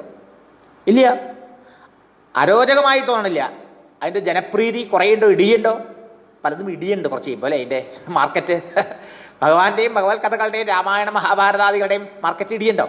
നിങ്ങൾ നോക്കൂ, ഇപ്പം ഈ ലോക്ക്ഡൗണിൽ നമ്മൾ കണ്ടതാ, ദൂരദർശനിൽ മഹാഭാരതവും രാമായണവും ദൂരദർശനിലിട്ടു. എത്ര കൊല്ലം മുമ്പ് അത് വന്നത്? 10-25-30 കൊല്ലം മുമ്പ് ഇട്ടിട്ട് അത്രയോ കാലമായിട്ട് ആർക്കും ഒന്നും അറിയേ. ഇപ്പം അതിട്ടപ്പോൾ എന്താ അതിൻ്റെ ജനപ്രീതി? ശരിയല്ലേ? ഇപ്പം കൂടുതലുണ്ടായിരുന്നു വേണം പറയാൻ, കുറയല്ല ചെയ്യണത്. അപ്പോൾ നോക്കൂ, ദൂരദർശനായാലും വിരോധമില്ല, നാടകമായാലും വിരോധമില്ല, ഭഗവാന്റെ സിനിമകൾ വന്നാലും വിരോധമില്ല. അല്ല, രാംലീല പോലെ നോർത്ത് ഇന്ത്യയിലൊക്കെ ഈ കഥകൾ ആടും. എത്ര ആൾക്കാരാ കൂട്ടം അത് കാണാനും കേൾക്കാനും വേണ്ടി. ഹരികഥയായാലും വിരോധമില്ല. എന്താ ഇത് കണ്ടിട്ട് നാസ്തികന്മാർക്കൊക്കെ ആശ്ചര്യം. നോക്കണേ, ഈ നാസ്തികന്മാരൊക്കെ ആയിരിക്കും എന്താ ഇതിന് ഇത്രയും പ്രാധാന്യം? ആൾക്കാർ എത്രയൊക്കെ അമ്പലത്തിൽ പോണവരെ മുടക്കാൻ നോക്കി, ശബരിമലയിൽ പോണവരെ കഷ്ടപ്പെടുത്താൻ നോക്കി, എന്തെല്ലാം നോക്കിയില്ലേ? എന്നിട്ടും ഓൺലൈനിൽ ബുക്ക് ചെയ്ത് പോകാന്ന് പറയുമ്പോഴേക്കും എന്താ കൺട്രോൾ ചെയ്ത് നിർത്തിക്കേണ്ടി വരണു. അവർക്ക് ആശ്ചര്യം, എന്താ അവിടെ ഇരിക്കണേ, എന്താ ഈ ആൾക്കാർ ഓടണത്? ശരിയല്ലേ? കൊറോണയൊക്കെ അവിടെ ഉണ്ടെന്ന് പറഞ്ഞിട്ട് കാര്യമൊന്നുമില്ല. ആൾക്കാർക്ക് അയ്യപ്പസ്വാമിയെ കാണാമെന്ന് പറഞ്ഞു കഴിഞ്ഞാൽ എന്താ ഒരു ജന്മസുഹൃതം. ഇത് നിങ്ങൾ കാണുന്നില്ലേ? രാമായണത്തിൻ്റെ കഥ പോലെ തന്നെ, ഭാരതത്തിൻ്റെ കഥ പോലെ തന്നെ രാമൻ്റെയും കൃഷ്ണൻ്റെയും നമ്മുടെ ആ സംസ്കാരത്തിൻ്റെ മഹിമ നോക്കൂ. ആ ഈശ്വരൻ്റെ ആ ദർശനം അത്രയും ജനങ്ങൾക്ക് പ്രിയങ്കരമായിട്ടുള്ള, കണ്ടാലും എത്ര തവണ ശബരിമലയ്ക്ക് പോയി നീ, എന്നാലും ആ സമയമാകുമ്പോൾ പോകണം തോന്നുന്നു അല്ലേ? നിങ്ങൾ ചിന്തിച്ച് നോക്കൂ. കണ്ടത് തന്നെ, കേട്ടത് തന്നെ. ഇതിന് മാത്രം എന്താ ഈ ഇവരുടെ യുക്തിവാദികളും ഈ നാസ്തികന്മാരൊക്കെ ചിന്തിക്കുക, ഇതിന് മാത്രം ഈ ഇവിടെ ശബരിമലയിൽ എന്താ ഉള്ളത്, ഈ ഗുരുവായൂർ എന്താ ഉള്ളത് അല്ലേ? അവർക്ക് അറിയാനില്ല, പക്ഷെ പോണ ഭക്തന്മാർക്ക് അറിയില്ലേ? പോണ ഭക്തന്മാർക്ക് വീണ്ടും വീണ്ടും കാന്തം പിടിച്ചു വലിക്കുമ്പോൾ പിടിച്ചു വലിക്കുകയാണ് അർത്ഥം. എന്താ മഹർഷിമാർ പറഞ്ഞത്? സ്വാദു സ്വാദു പദേ പദേ പറയാം. ഇത് ഭഗവാന്റെ മഹാത്മ്യങ്ങൾ കേൾക്കും തോറും സ്വാദ് നിറഞ്ഞു തുളുമ്പുകയാണ് അത്രയും അർത്ഥം. ഓരോ പദത്തിലും ഓരോ ശ്ലോകങ്ങളിലും അതിലില്ലാത്ത സ്വാദ് നിറഞ്ഞു തുളുമ്പുന്നതാണ് ഭഗവാന്റെ കഥകൾ. രസജ്ഞാനം, ആ രസം അറിയുന്നവർക്ക്, അല്ലാത്തവർക്ക് പറഞ്ഞിട്ട് കാര്യമില്ല. യുക്തിവാദികൾക്കും നാസ്തികന്മാർക്കും അതിൻ്റെ രസം അറിയില്ലല്ലോ, അതിൻ്റെ സ്വാദ് അറിയില്ലല്ലോ, അവരോട് പറഞ്ഞാൽ മനസ്സിലാവില്ല. അത് അറിയുന്നവർ, അതാണ് രസജ്ഞന്മാരെന്ന് പറഞ്ഞത്. രസത്തെ അറിയാൻ കഴിവുള്ള ആൾക്കാർ, ആ ടേസ്റ്റ് അനുഭവിച്ചിട്ടുള്ള ആൾക്കാർക്ക് അതിൻ്റെ രസം കുറയല്ല, കേൾക്കും തോറും വീണ്ടും വീണ്ടും കേൾക്കാനുള്ള ആഗ്രഹം ഏറി വരുന്നു. ഇതാണ് ഇതിൻ്റെ പ്രത്യേകത എന്നർത്ഥം. നോക്കൂ, ഇതാണ് ഇവർ ഇനിയും പറയൂ വിസ്തരിച്ച് പറയൂ എന്നൊക്കെ പറയാൻ കാരണം. അല്ലാണ്ട് മഹർഷിമാർ ഒരു ശ്രവണം ചെയ്യാത്തവരായിട്ടല്ല, അവർക്ക് ധാരാളം ചെയ്തിട്ടുള്ളവരാണർത്ഥം. എന്നിട്ട് പറയുന്നു, കലിമാഗതമാജ്ഞായ ക്ഷേത്രേസ്മിൻ വൈഷ്ണവേ വയം ആസീന ദീർഘസത്രേണ കഥായാം സക്ഷണാഹരേ. ഞങ്ങൾ എന്തിനാ അപ്പോൾ അവിടെ വന്നിരിക്കണം അറിയാമോ? കലികാലം ആരംഭിച്ചു എന്ന് കേട്ടപ്പോൾ മനുഷ്യനെ കേടുവരുത്തുന്ന യുഗമാണല്ലോ, അതുകൊണ്ട് ആ കലിദോഷങ്ങളൊന്നും ഏൽക്കാതെ ഈശ്വരനെ ഭജിച്ച് ഭഗവത് പ്രാപ്തിയെ ആഗ്രഹിച്ചുകൊണ്ട് ഞങ്ങൾ ഈ പുണ്യക്ഷേത്രത്തിൽ, ഈ വിഷ്ണു ക്ഷേത്രത്തിൽ, നൈമിഷാരണ്യത്തിൽ വന്നിരിക്കുക. എന്താ ഞങ്ങളുടെ ഉദ്ദേശം?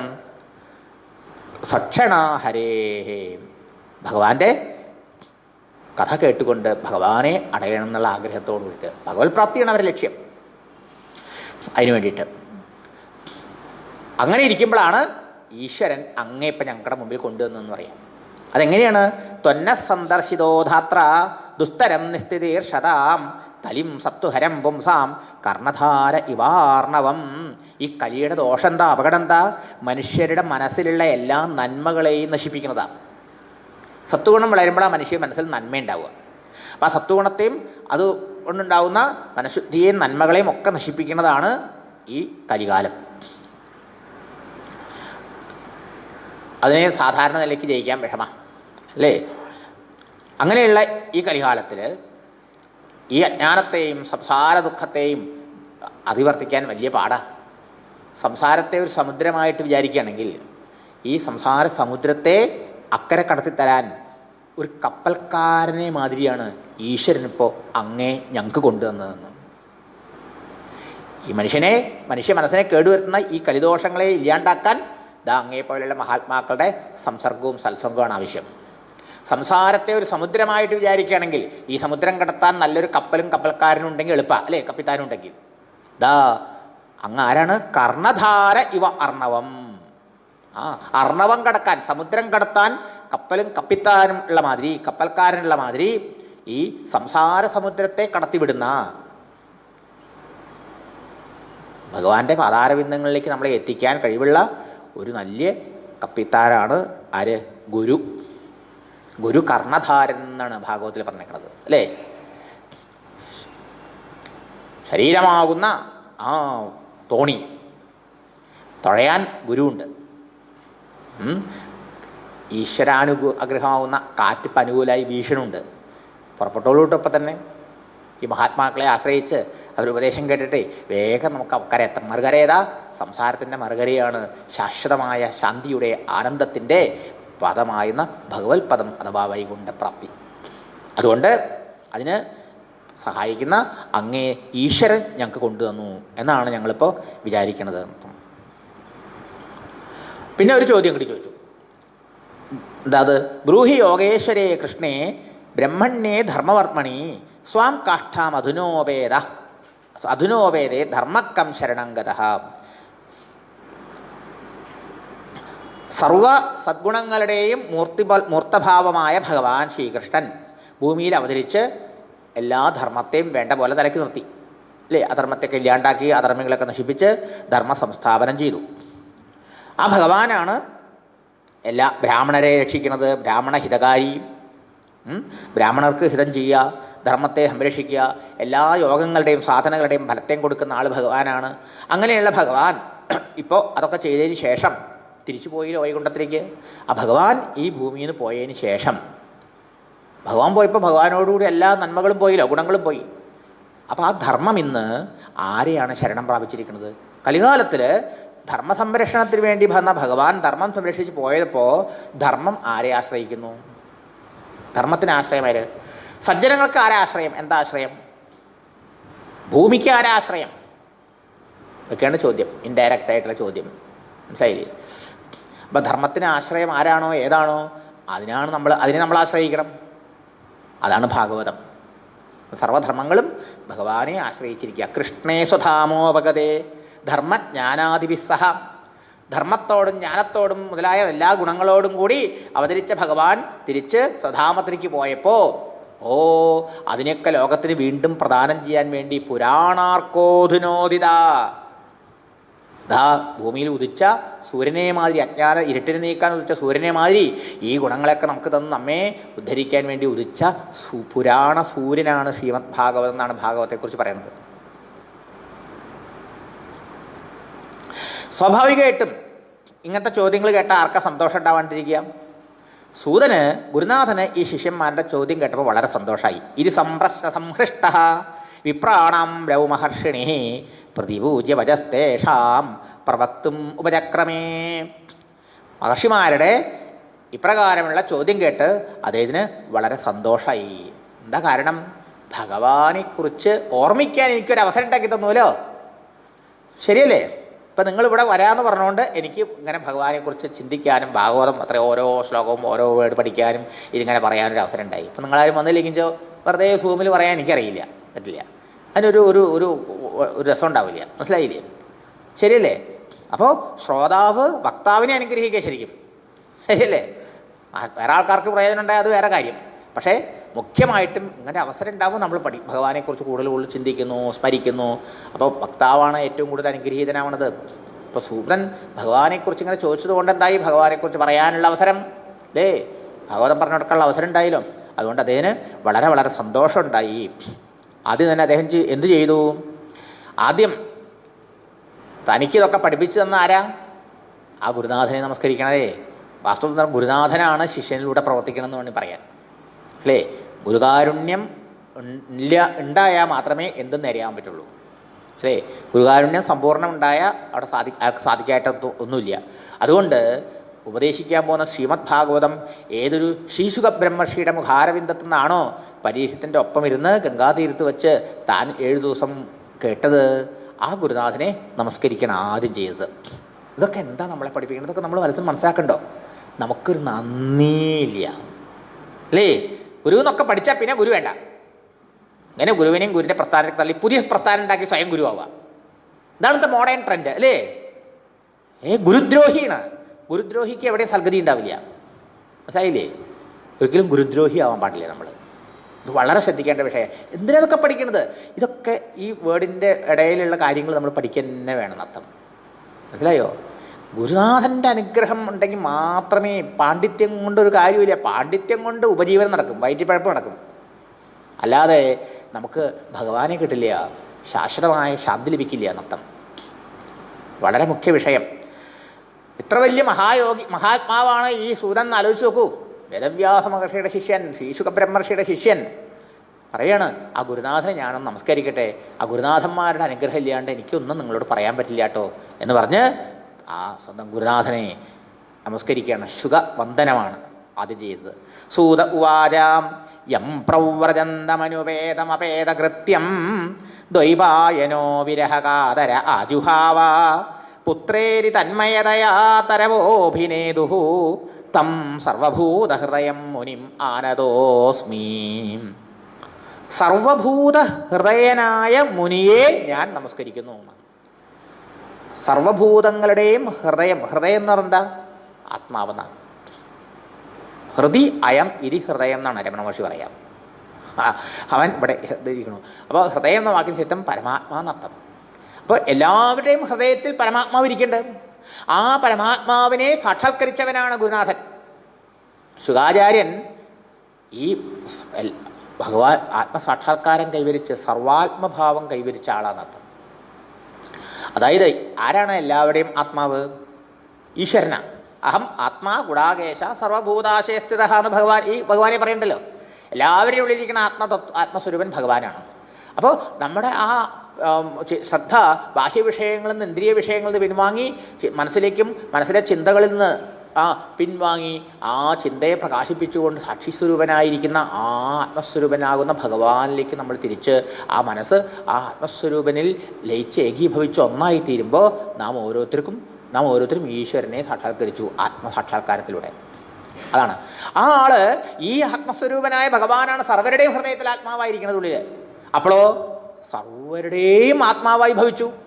സർവഭൂതാത്മാ ഗീതയിൽ സർവഭൂതങ്ങളുടെയും ആത്മാവായി ഭവിച്ചുവൻ. അവനാണ് ഭക്തൻ യോഗി.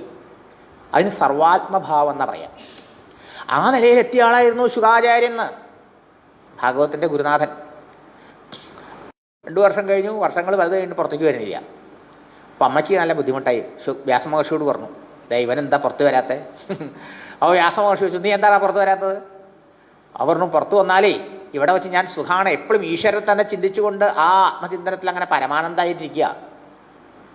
ഉള്ളിലിരിക്കണ ശിശുവിന് ഋഷിരുവാച എന്നാണ് ഭാഗവത്തിൽ പറയുന്നത്. ഋഷിയാണപ്പോൾ എല്ലാം അറിയും, ത്രികാലജ്ഞാനിയാണ്. പുറത്തു വന്നാൽ ഈ ഭഗവാന്റെ മായനെ പിടിക്കില്ലേ എന്ന് അച്ഛനോട് ചോദിച്ചു. അപ്പോൾ വ്യാസമഹർഷി അനുഗ്രഹിച്ചു അത്രേ, നീ ധൈര്യമായിട്ട് വന്നു, നിന്നെ മായ പിടിക്കില്ല, ഞാൻ ഏറ്റു, ഞാൻ നിനക്ക് വരം തരണമെന്ന് പറഞ്ഞു. അങ്ങനെ വ്യാസമഹർഷി വരം കൊടുത്തു, എന്ത്? ശുഗനെ മായ പിടിക്കില്ല എന്ന്. അങ്ങനെ 12 വർഷം കഴിഞ്ഞപ്പോൾ ശുഗൻ പുറത്തു വന്നു എന്നാണ്. പുറത്തു വന്നപ്പോൾ അദ്ദേഹം മായ പിടിച്ചില്ല. മായയില്ലെങ്കിൽ എൻ്റെ അച്ഛൻ, എൻ്റെ അമ്മ, എൻ്റെ വീട്, എൻ്റെ എന്നുള്ള ഈ മമതയുണ്ടാവില്ലല്ലോ. ഇതാണല്ലോ മായ. ശുഗമഹർഷിയോ അമ്മയുടെ വയറ്റിൽ നിന്ന് പുറത്തു വന്നതും നേരെ ഒറ്റ പോക്ക് കാട്ടിലേക്ക്, തിരിഞ്ഞു നോക്കാതെ.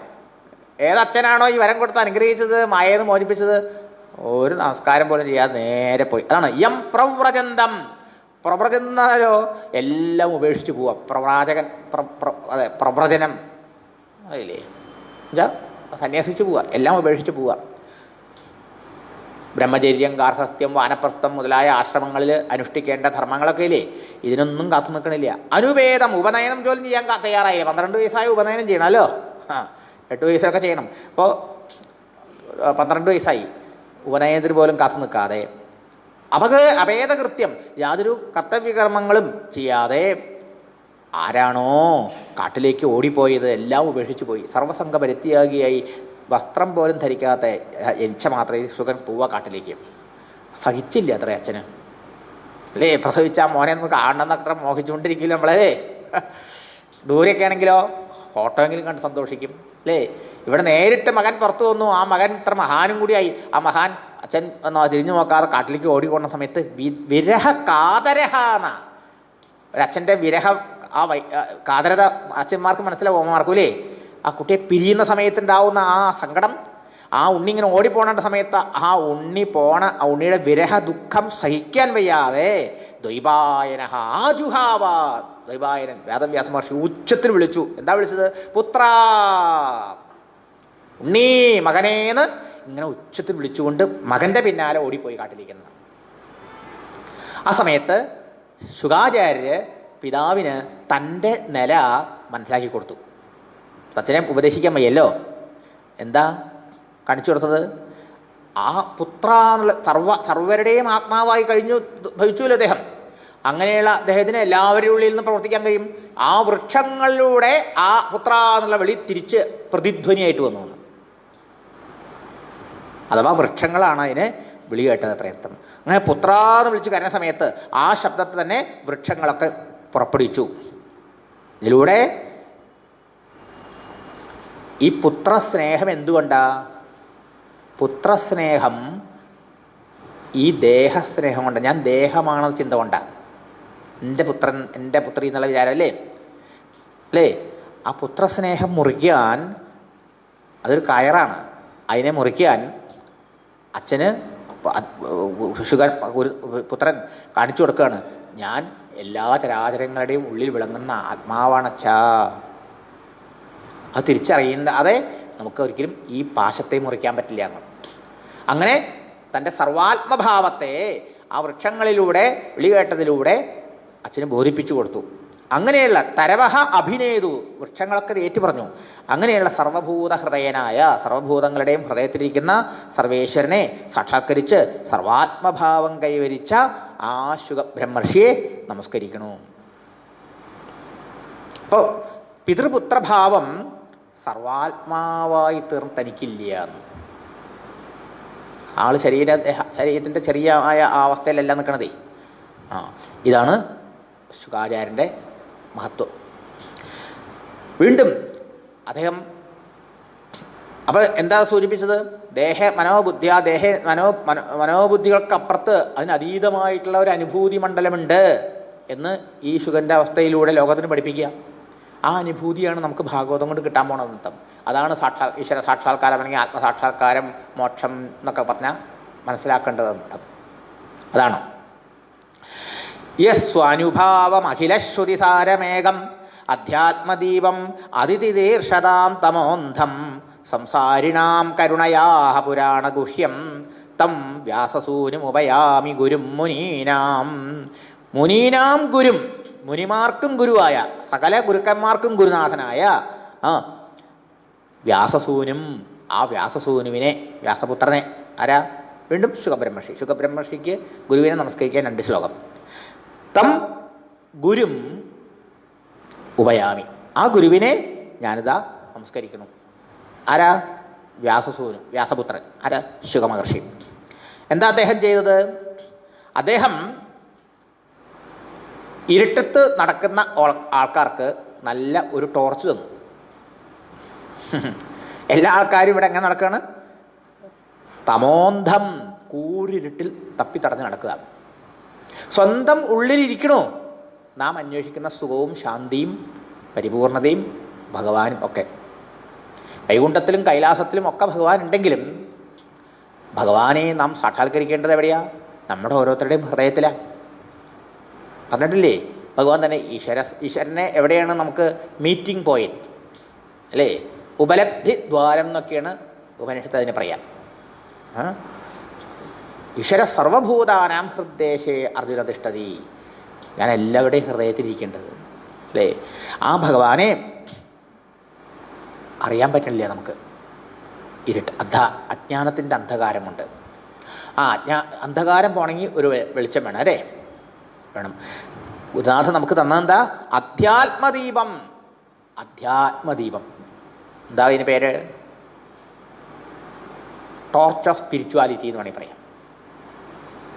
ആത്മാവിനെ പ്രകാശിപ്പിച്ചു തരുന്ന ഒരു വിളക്ക്. അതാണ് എന്ത്? ഈ ഭാഗവതം. ഭാഗവതത്തിൻ്റെ പേരാണ് അധ്യാത്മദീപം എന്ന്. മനസ്സിലായോ? അപ്പോൾ അത് ആർക്കാണ് ആവശ്യം? അതിതിദീർഷതാം.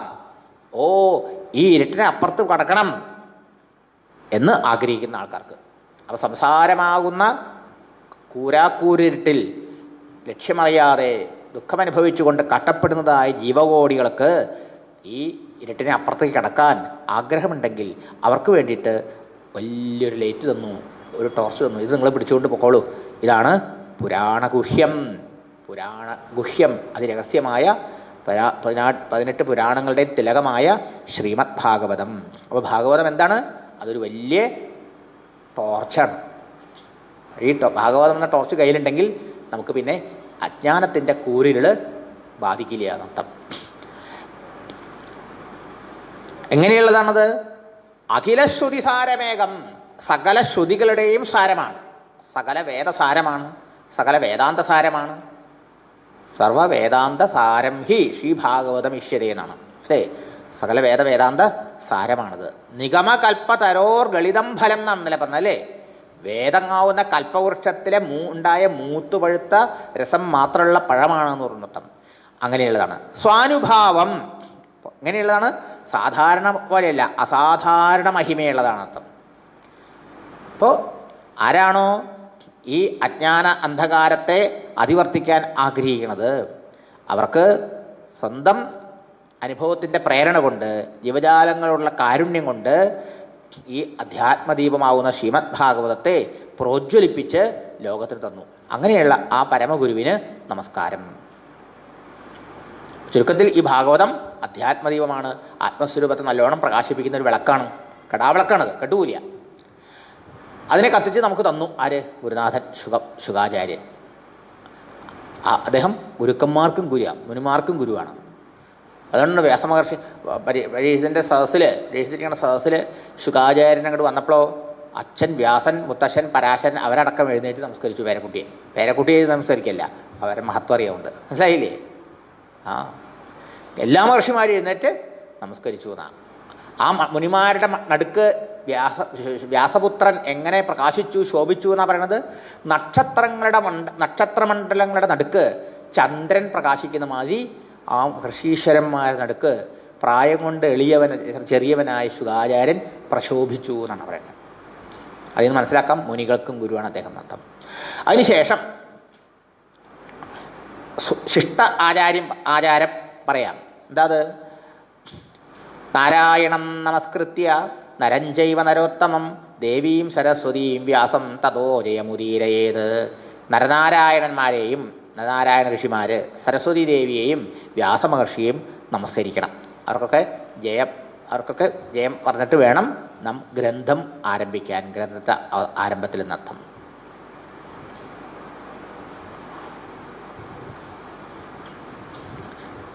അദ്ദേഹത്തിന് വളരെ സന്തോഷമായി. എന്നിട്ട് പറഞ്ഞു, മുനേഹ സാധുപൃഷ്ടോഹം ഭവദ്ഭിർലോകമംഗളം യത്കൃത കൃഷ്ണസംപ്രശ്ന ഏന ആത്മാ സുപ്രസീദതി.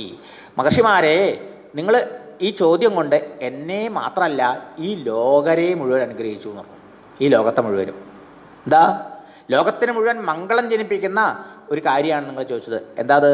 ഭഗവാനെക്കുറിച്ച്, ശ്രീകൃഷ്ണനെക്കുറിച്ച്, ഭഗവാന്റെ അവതാരങ്ങളെക്കുറിച്ച്, ഭഗവാന്റെ ലീലകളെക്കുറിച്ചൊക്കെയല്ലേ നിങ്ങൾ ചോദിച്ചത്. അതുകൊണ്ട് അതിനെക്കുറിച്ച് പറയാൻ അവസരമുണ്ടാക്കി തന്നുകൊണ്ട് ഞാൻ ധന്യനായി. ഇത് കേൾക്കുന്ന ആളുകളും അവരുടെ ജീവിതവും ധന്യവും. അപ്പോൾ എനിക്കും ലോകത്തിന് മുഴുവൻ ഉപകാരമായില്ലേ നിങ്ങൾ ഈ ചോദ്യം ചോദിച്ചുകൊണ്ട്? അങ്ങനെ അവരാരും ചോദ്യം ചോദിച്ചില്ലെങ്കിൽ ഭാഗവതം നമുക്കിങ്ങനെ കിട്ടുമായിരുന്നോ? ശൗനക സൂത സംവാദ രൂപത്തിൽ ഇല്ല. കൃഷ്ണചരിതം ഏൽകൃത കൃഷ്ണ സംപ്രശ്ന. കൃഷ്ണചരിതം പറയോ കേൾക്കോ ചെയ്താൽ മതി, നമുക്ക് എല്ലാ ശ്രേയസ്സും ഉണ്ടായിത്തീരും. അതുകൊണ്ട് തന്നെ ആത്മാസുപ്രസീദതി, ആത്മസംതൃപ്തി ഉണ്ടാവും, മനസ്സിന് ഏറ്റവും ശാന്തി ഉണ്ടാവും, പ്രസാദം ഉണ്ടാവും എന്നർത്ഥം. ലോകത്തിൽ നമ്മൾ പല കഥകളും പറയുന്നുണ്ട്, കേൾക്കുന്നുണ്ട്. പക്ഷേ അതൊന്നും പരമശ്രേയസ്സിനുള്ള മാർഗമാവണില്ല. ഭൗതികമായ എന്തെങ്കിലുമൊക്കെ നേട്ടങ്ങൾ നേടിത്തരികയായിരിക്കാം. ശരിയല്ലേ? അതിനുശേഷം അവരെ പ്രധാന ചോദ്യത്തിന് ഉത്തരം പറഞ്ഞു. എന്താണ് ആത്മസംതൃപ്തിക്കുള്ള ഉപായം? സർവശാസ്ത്രങ്ങളുടെയും സാരം. സവൈ പുംസാം പരോധർമ്മ യഥോ ഭക്തിരതോക്ഷജേ അഹൈതുക്യപ്രതിഹത യയാത്മാ സംപ്രസീദതി. ചോദിക്കണു, പറയണു, യയാ ആത്മാ സംപ്രസീദതി. ഏതുകൊണ്ടാണ് ആത്മസംതൃപ്തി ഉണ്ടാവുക എന്നുള്ള ചോദ്യമാണ് മുഖ്യ ചോദ്യം, ശാസ്ത്രസാരത്തിനേക്കാളൊക്കെ മുഖ്യമായിട്ട്. അത് പറയണു, ഇതുകൊണ്ടാണ്. സവൈ പുംസാം പരോധർമ്മ. മനുഷ്യൻ്റെ പരമമായ ധർമ്മം എന്താ? ഈശ്വരനിൽ നിഷ്കളങ്കവും നിഷ്കാമവുമായ ഭക്തി ഉണ്ടാവുക എന്നുള്ളതാണ്. ആ ഭക്തി ഉണ്ടായാൽ അവന് അതുകൊണ്ട് ആത്മസംതൃപ്തി ഉണ്ടാവും. ഇതാണ് പറഞ്ഞത്. പുംസാം പരഹ ധർമ്മ. മനുഷ്യൻ്റെ പരമശ്രേയസിനുള്ള മാർഗം എന്താണ്, ധർമ്മം എന്താണ് എന്ന് വിചാരിച്ചാൽ ഭഗവത് പാദങ്ങളിൽ അടിയുറച്ച ഭക്തി ഉണ്ടാകുക എന്നുള്ളതാണ്. അപ്പം ഭഗവത് പ്രേമമാണ് ഉത്തമധർമ്മം. അതിൽ നിന്ന് അത്യുത്കൃഷ്ടമായ നന്മയുണ്ടാകും. എങ്ങനെയുള്ള ഭക്തിയാണ് ഭഗവാനിൽ ഉണ്ടാവേണ്ടത്? വിശേഷണം പറഞ്ഞു, അഹൈതുകി അപ്രതിഹത. അഹൈതുകി എന്ന് പറഞ്ഞാലോ അകാരണ ഭക്തി. ഒരു കാരണം, ഹേതു വെച്ച കാരണം. അഹൈതുകി ഭക്തി. ഭഗവാനെ ഭജിക്കണം, പക്ഷെ എങ്ങനെയായിട്ടാവണം? ഒരു അഹൈതുകിയാവണം, ഒരു കാരണം കൂടാതെ ആവണം. അപ്രതിഹത. അപ്രതിഹത എന്ന് പറഞ്ഞാലോ ജീവിതത്തിൽ എന്തെല്ലാം ആഘാതങ്ങൾ ഏൽക്കേണ്ടി വന്നാലും, ബുദ്ധിമുട്ടുകളും തടസ്സങ്ങളും സങ്കടങ്ങളും നേരിടേണ്ടി വന്നാലും ആ നമ്മുടെ ഭക്തിക്ക് ഇളക്കം വരാൻ പാടില്ല. അങ്ങനത്തെ ഭക്തിയാവണം. പലപ്പോഴും നമുക്ക് ജീവിതത്തിൽ എന്തെങ്കിലും കഷ്ടപ്പാട്, വിഷമങ്ങൾ, പ്രയാസങ്ങൾ വരുമ്പോൾ നമ്മുടെ ഭക്തി ഒളിക്കും. ശരിയല്ലേ? എന്തെങ്കിലും ട്രാജഡി വരുമ്പോൾ, ദുരിതങ്ങൾ വരുമ്പോൾ, ദുരന്തങ്ങൾ വരുമ്പോൾ, കഷ്ടപ്പാടുകൾ വരുമ്പോൾ സംശയം. ശരിയല്ലേ? അപ്പോൾ ആൾക്കാർക്ക് സംശയം, എന്താ ഭഗവാൻ ഇല്ലേ? ഭഗവാന് കണ്ണും കാതൊന്നും ഇല്ലേ? എന്താ നമ്മുടെ പ്രാർത്ഥന ഒന്നും കേൾക്കണില്ലല്ലോ? അപ്പം നമ്മളെ സംബന്ധിച്ചിടത്തോളം, നമ്മളെ വെച്ചാൽ അധികം ഭക്തന്മാരെ സംബന്ധിച്ചിടത്തോളം, സോക്കോൾഡ് ഭക്തന്മാരെ സംബന്ധിച്ചിടത്തോളം, യഥാർത്ഥ ഭക്തന്മാരല്ല, സോക്കോൾഡ് ഭക്തന്മാരെ സംബന്ധിച്ചിടത്തോളം ഭഗവാന്റെ അസ്തിത്വം, ഭഗവാനുണ്ട്, ഭഗവാന് ശക്തിയുണ്ട് എന്നുള്ളത് എന്തിനെ ആശ്രയിച്ചിരിക്കണു? നാം പറഞ്ഞ കാര്യം, ഏൽപ്പിച്ച കാര്യം നടപ്പാക്കുന്നതിലൂടെ. ശരിയല്ലേ? ഞാനൊരു കോടതിയിൽ ഒരു കേസ് കൊടുത്തു. ആ കോടതിയിൽ കേസ് ഗുരുവായൂരപ്പനെ പോയി പൈസ തരാട്ടോ എന്നൊക്കെ പറഞ്ഞ് പ്രാർത്ഥിച്ചു. ആ കോടതിയിൽ കേസിൽ ഞാൻ ജയിച്ചാൽ ഗുരുവായൂരപ്പന് ശക്തിയുണ്ട്, ഭഗവാന് ശക്തിയുണ്ട്, പായസം കൊടുക്കും. അങ്ങനെയല്ലേ? അപ്പം നമ്മുടെ ആഗ്രഹ നിവൃത്തി എങ്ങനെ സാധിക്കുമോ അതിനെ ആശ്രയിച്ചിട്ടാണ് ഭഗവാൻ ഉണ്ടോ ഇല്ലയോ എന്ന് തീരുമാനിക്കുന്നത്, ഭഗവാന് ശക്തി ഉണ്ടോ ഇല്ലയോ എന്ന് തീരുമാനിക്കുന്ന അർത്ഥം. ശരിയല്ലേ? ഒരു തവണ പ്രാർത്ഥിച്ചു, കാര്യം സാധിച്ചു. കുട്ടി പ്രാർത്ഥിച്ചു, പരീക്ഷയിൽ നല്ലോണം പാസ്സാക്കണുണ്ടോ ഭഗവാനെ, എന്നാലോ പാൽപ്പായസമുണ്ട് വ്യാഴാഴ്ച, തുളസിമാരി. കുട്ടി പാസ്സായി. ഭഗവാൻ നല്ല ശക്തിയുണ്ട്. അടുത്ത തവണ കുട്ടി പ്രാർത്ഥിച്ചു പോയി, കുട്ടി തോറ്റു. ആ കുട്ടി പറഞ്ഞു ഭഗവാൻ ശക്തി പോയി ഇപ്പോൾ, അല്ലേ? ലോ വോൾട്ടേജും ഹൈ വോൾട്ടേജൊക്കെ വരുമ്പോൾ ബൾബ് പ്രകാശം കൂടും കുറയും ചെയ്യുന്ന മാതിരി ഭഗവാനെ പവർ കൂടുതൽ. ഇങ്ങനെയാണ് മനുഷ്യരുടെ അധികം ആൾക്കാരുടെ വിചാരം. ശരിയല്ലേ? നമ്മുടെ കാര്യം സാധിക്കാനുള്ള ഒരു വലിയക്കാരനായിട്ടാണ് ഭഗവാനെ നമ്മൾ കണക്കാക്കുന്നത് അർത്ഥം. നോക്കണം, എന്താ ഭാഗവത്തിൽ 2-ാമത്തെ ശ്ലോകത്തിൽ പറഞ്ഞത്? ധർമ്മ പ്രോജിത കൈതവ. കൈതവമില്ലാത്ത പരിശുദ്ധമായ ധർമ്മമാണ് ഭാഗവത്തിലെ പ്രതിപാദ്യ വിഷയം. എന്താ പ്രോജിത ധർമ്മം എന്ന് പറഞ്ഞാൽ? പ്രോജിതം കൈതവമില്ലാത്ത ധർമ്മം എന്ന് പറഞ്ഞത് പരമഭക്തിയാണ്, നിഷ്കാമ ഭക്തിയാണ് ഇവിടുത്തെ ധർമ്മം. ഭാഗവത്തിൽ ധർമ്മം പറഞ്ഞു. മഹാഭാരതത്തിലെ ധർമ്മവും രാമായണത്തിലെ ധർമ്മമൊന്നും പരിശുദ്ധമല്ല. എന്തുകൊണ്ട്? അർത്ഥകാമങ്ങൾക്ക് വേണ്ടി ധർമ്മം അനുഷ്ഠിക്കാൻ അവിടെ പറഞ്ഞത്. അതിൻ്റെ പരിമിതിയും ദോഷവും നമ്മൾ മനസ്സിലാക്കുകയും ചെയ്തു, അല്ലേ? ധർമ്മത്തെ നിഷ്കാസനം ചെയ്തുകൊണ്ട് അർത്ഥകാമങ്ങൾക്ക് വേണ്ടി പടപൊരുന്ന കൗരവന്മാരുടെ നാശം. അർത്ഥകാമങ്ങൾക്ക് വേണ്ടി രാജ്യവും ഭോഗം കിട്ടാൻ വേണ്ടി ധർമ്മമൂർത്തിയായ ഭഗവാൻ ശ്രീകൃഷ്ണനെ ആശ്രയിച്ച് യുദ്ധം ചെയ്തിട്ട് രാജ്യമൊക്കെ കിട്ടിയിട്ടും ദുഃഖിതരായ പാണ്ഡവന്മാരുടെ കഥയും. അത് ആ ധർമ്മം കൈതവമായതുകൊണ്ടത്രേ, കപടമായതുകൊണ്ടത്രേ. എന്താ? അർത്ഥകാമങ്ങൾക്കുള്ള ഉപായമായിട്ടാണ് അവിടെ ധർമ്മത്തെ പറഞ്ഞതേ. അത് കാര്യസാധ്യത്തിന് വേണ്ടിയിട്ട് ധർമ്മം അനുഷ്ഠിക്കാനാണ് പറഞ്ഞത്. പക്ഷേ ഭാഗവത്തിൽ പറഞ്ഞ ധർമ്മം കാര്യസാധ്യത്തിനല്ല, നിഷ്കാമമായിട്ട് ചെയ്യാനാണ് പറഞ്ഞത്. ഇവിടെ പറയണു ആ ധർമ്മം എന്താ? ഭഗവാനിൽ പരിശുദ്ധമായ പ്രേമമുണ്ടാവലാണ് മനുഷ്യൻ്റെ പരമധർമ്മം, എല്ലാ അഭീഷ്ടങ്ങളെയും സാധിപ്പിക്കുന്നത്. അതുകൊണ്ട് ആത്മസംതൃപ്തി ഉണ്ടാകും. അപ്പോൾ ഈ ഭക്തി തന്നെ ശുദ്ധം എന്നും അശുദ്ധം എന്നും 2 തരത്തിൽ ഈ സന്ദർഭത്തിൽ അത് മനസ്സിലാക്കണം. എങ്ങനെ നമുക്കറിയാം നമ്മുടെ ഭക്തി ശുദ്ധമാണോ അശുദ്ധമാണോ എന്ന്? കൈതവമുള്ളതാണോ കൈതവമില്ലാത്തതാണോ എന്ന്? കപടമാണോ അല്ലയോ എന്ന്? ഈശ്വരഭജനത്തിൻ്റെ ഫലമായിട്ട് ഞാൻ ഭഗവാനെ ഭജിച്ചു, ഞാൻ ഭഗവാന് വഴിപാടും പൂജയും കൊടുത്തു, അതിൻ്റെ ഫലമായിട്ട് എനിക്ക് ഐശ്വര്യാദികൾ കിട്ടണം, പ്രമോഷൻ കിട്ടണം, സ്ഥാനമാനങ്ങൾ കിട്ടണം, പണം, പ്രതാപം, ഭോഗങ്ങൾ, അങ്ങനെ ഓരോന്നും കിട്ടണം എന്നുള്ള വിചാരത്തോടു കൂടിയിട്ടാണ് ഭജിക്കണമെങ്കിൽ ആ ഭക്തി അശുദ്ധം, ആ ധർമ്മം അശുദ്ധം. മറിച്ചോ ഭഗവാൻ സന്തോഷിക്കണം എന്ന് മാത്രം സങ്കല്പിച്ചുകൊണ്ട് മോക്ഷവും കൂടി കിട്ടണം എന്നുള്ള ആഗ്രഹമില്ലാതെ ഭഗവാനെ ഭരിക്കുന്നു, ഭഗവാനെ സേവിക്കുന്നുവെങ്കിലോ അത് പ്രോചിത കൈതവം, അത് ശുദ്ധം. ഫലത്തെ ആഗ്രഹിക്കുക എന്നുള്ളതാണ് കൈതവം, അതാണ് കപടം, അതാണ് വ്യാജം. അതില്ല ഭാഗവതത്തിൽ നിന്ന്. പൊതുവേ നമ്മൾ ഈ ഭക്തി എന്ന് പറയുമ്പോൾ ഈ അധിക ഭക്തിയും സകാമ ഭക്തിയാ, അല്ലേ? ഭാഗവതം പ്രൊമോട്ട് ചെയ്യുന്ന ഭക്തി എങ്ങനെയുള്ളതാ? അഹൈതുകീ അപ്രതിഹതാ ഭക്തി. എത്ര തന്നെ കഷ്ടപ്പാടും ദുരിതങ്ങളും പ്രയാസങ്ങളും ജീവിതത്തിൽ വന്നാലും ഭഗവാനോടുള്ള ഭക്തിക്ക്, പ്രേമത്തിന് ഇളക്കമില്ല എന്നർത്ഥം. അങ്ങനെ സാധിക്കുമെന്നാണെങ്കിൽ തെളിവ് നമുക്ക് കാണാം. 1-ാമത്തെ സ്കന്ധത്തിൽ ഫസ്റ്റ് ഡേ പ്രതിപാദിക്കുന്ന ആദ്യം വരുന്ന കഥ കുന്തിയുടെയാണ്. കുന്തിദേവിയുടെ ജീവിതത്തിൽ ഉണ്ടായ എത്ര അഗ്നി പരീക്ഷണങ്ങൾ ലോകത്തിൽ ആർക്കെങ്കിലും ഉണ്ടാവുമോ? അല്ലേ? വിവാഹത്തിന് മുമ്പ് ഒരു കന്യക ഗർഭിണിയായി ഒരു കുട്ടിയെ പ്രസവിക്കേണ്ടി വരിക, അല്ലേ? ആ കുട്ടിയെ ബോധപൂർവം ഉപേക്ഷിക്കേണ്ടി വരിക, വെള്ളത്തിലൊഴുക്കുക. എന്നിട്ട് ആ കുട്ടി തൻ്റെ കൺമുമ്പിൽ എല്ലാവരെയും ആട്ടും തുപ്പും ചവിട്ടി മെതിക്കപ്പെട്ടുകൊണ്ട് വളരെ കാണേണ്ടി വരിക. പോരെ ആ അമ്മയ്ക്ക് ദ്രഹം ഇതിലും അധികം. അതൊക്കെ കുതിക്കുക എല്ലാം അറിയായിരുന്നു കർണനെക്കുറിച്ച്, അല്ലേ? ആ മകനെ തൻ്റെ മക്കളെ കൊണ്ട് കൊല്ലിക്കേണ്ടി വരിക ശത്രുവായി കണ്ടിട്ട്. നോക്കൂ, പിന്നെ ജീവിതത്തിൽ എന്തെല്ലാം കഷ്ടപ്പാടുണ്ടായത്, ശരിയല്ലേ? പാണ്ഡു മരിച്ച ആ കുട്ടികളെ വളർത്താനുള്ള പാട്, പാണ്ഡുവിന്ന് മക്കളില്ലാതെ പോയി, പിന്നെ ദേവതകളെ പ്രാർത്ഥിച്ച കുട്ടികളുണ്ടായി. എന്തെല്ലാം കഷ്ടപ്പാട് ഈ കുന്തി അനുഭവിച്ചു. കുന്തി അനുഭവിച്ച സുഖം ആരനുഭവിച്ചു? പക്ഷേ എന്നിട്ട് കുന്തിക്ക് ഭഗവാനോട് സ്നേഹം കുറഞ്ഞോ, ഭക്തി കുറഞ്ഞോ? ഇതാണ് നമ്മൾ ചിന്തിക്കേണ്ടത്. ഭാഗവതം നമ്മൾ ഇതിനു വേണ്ടി കേൾക്കുക. നമ്മുടെ കഷ്ടപ്പാടും ബുദ്ധിമുട്ടൊന്നും ഒന്നുമില്ല കുന്തിയുടെ കഷ്ടപ്പാടിൻ്റെ മുമ്പിൽ. അതാണ് അഹൈതുകീ ഭക്തിയായിരുന്നു കുന്തിയുടെ കൃഷ്ണഭക്തി.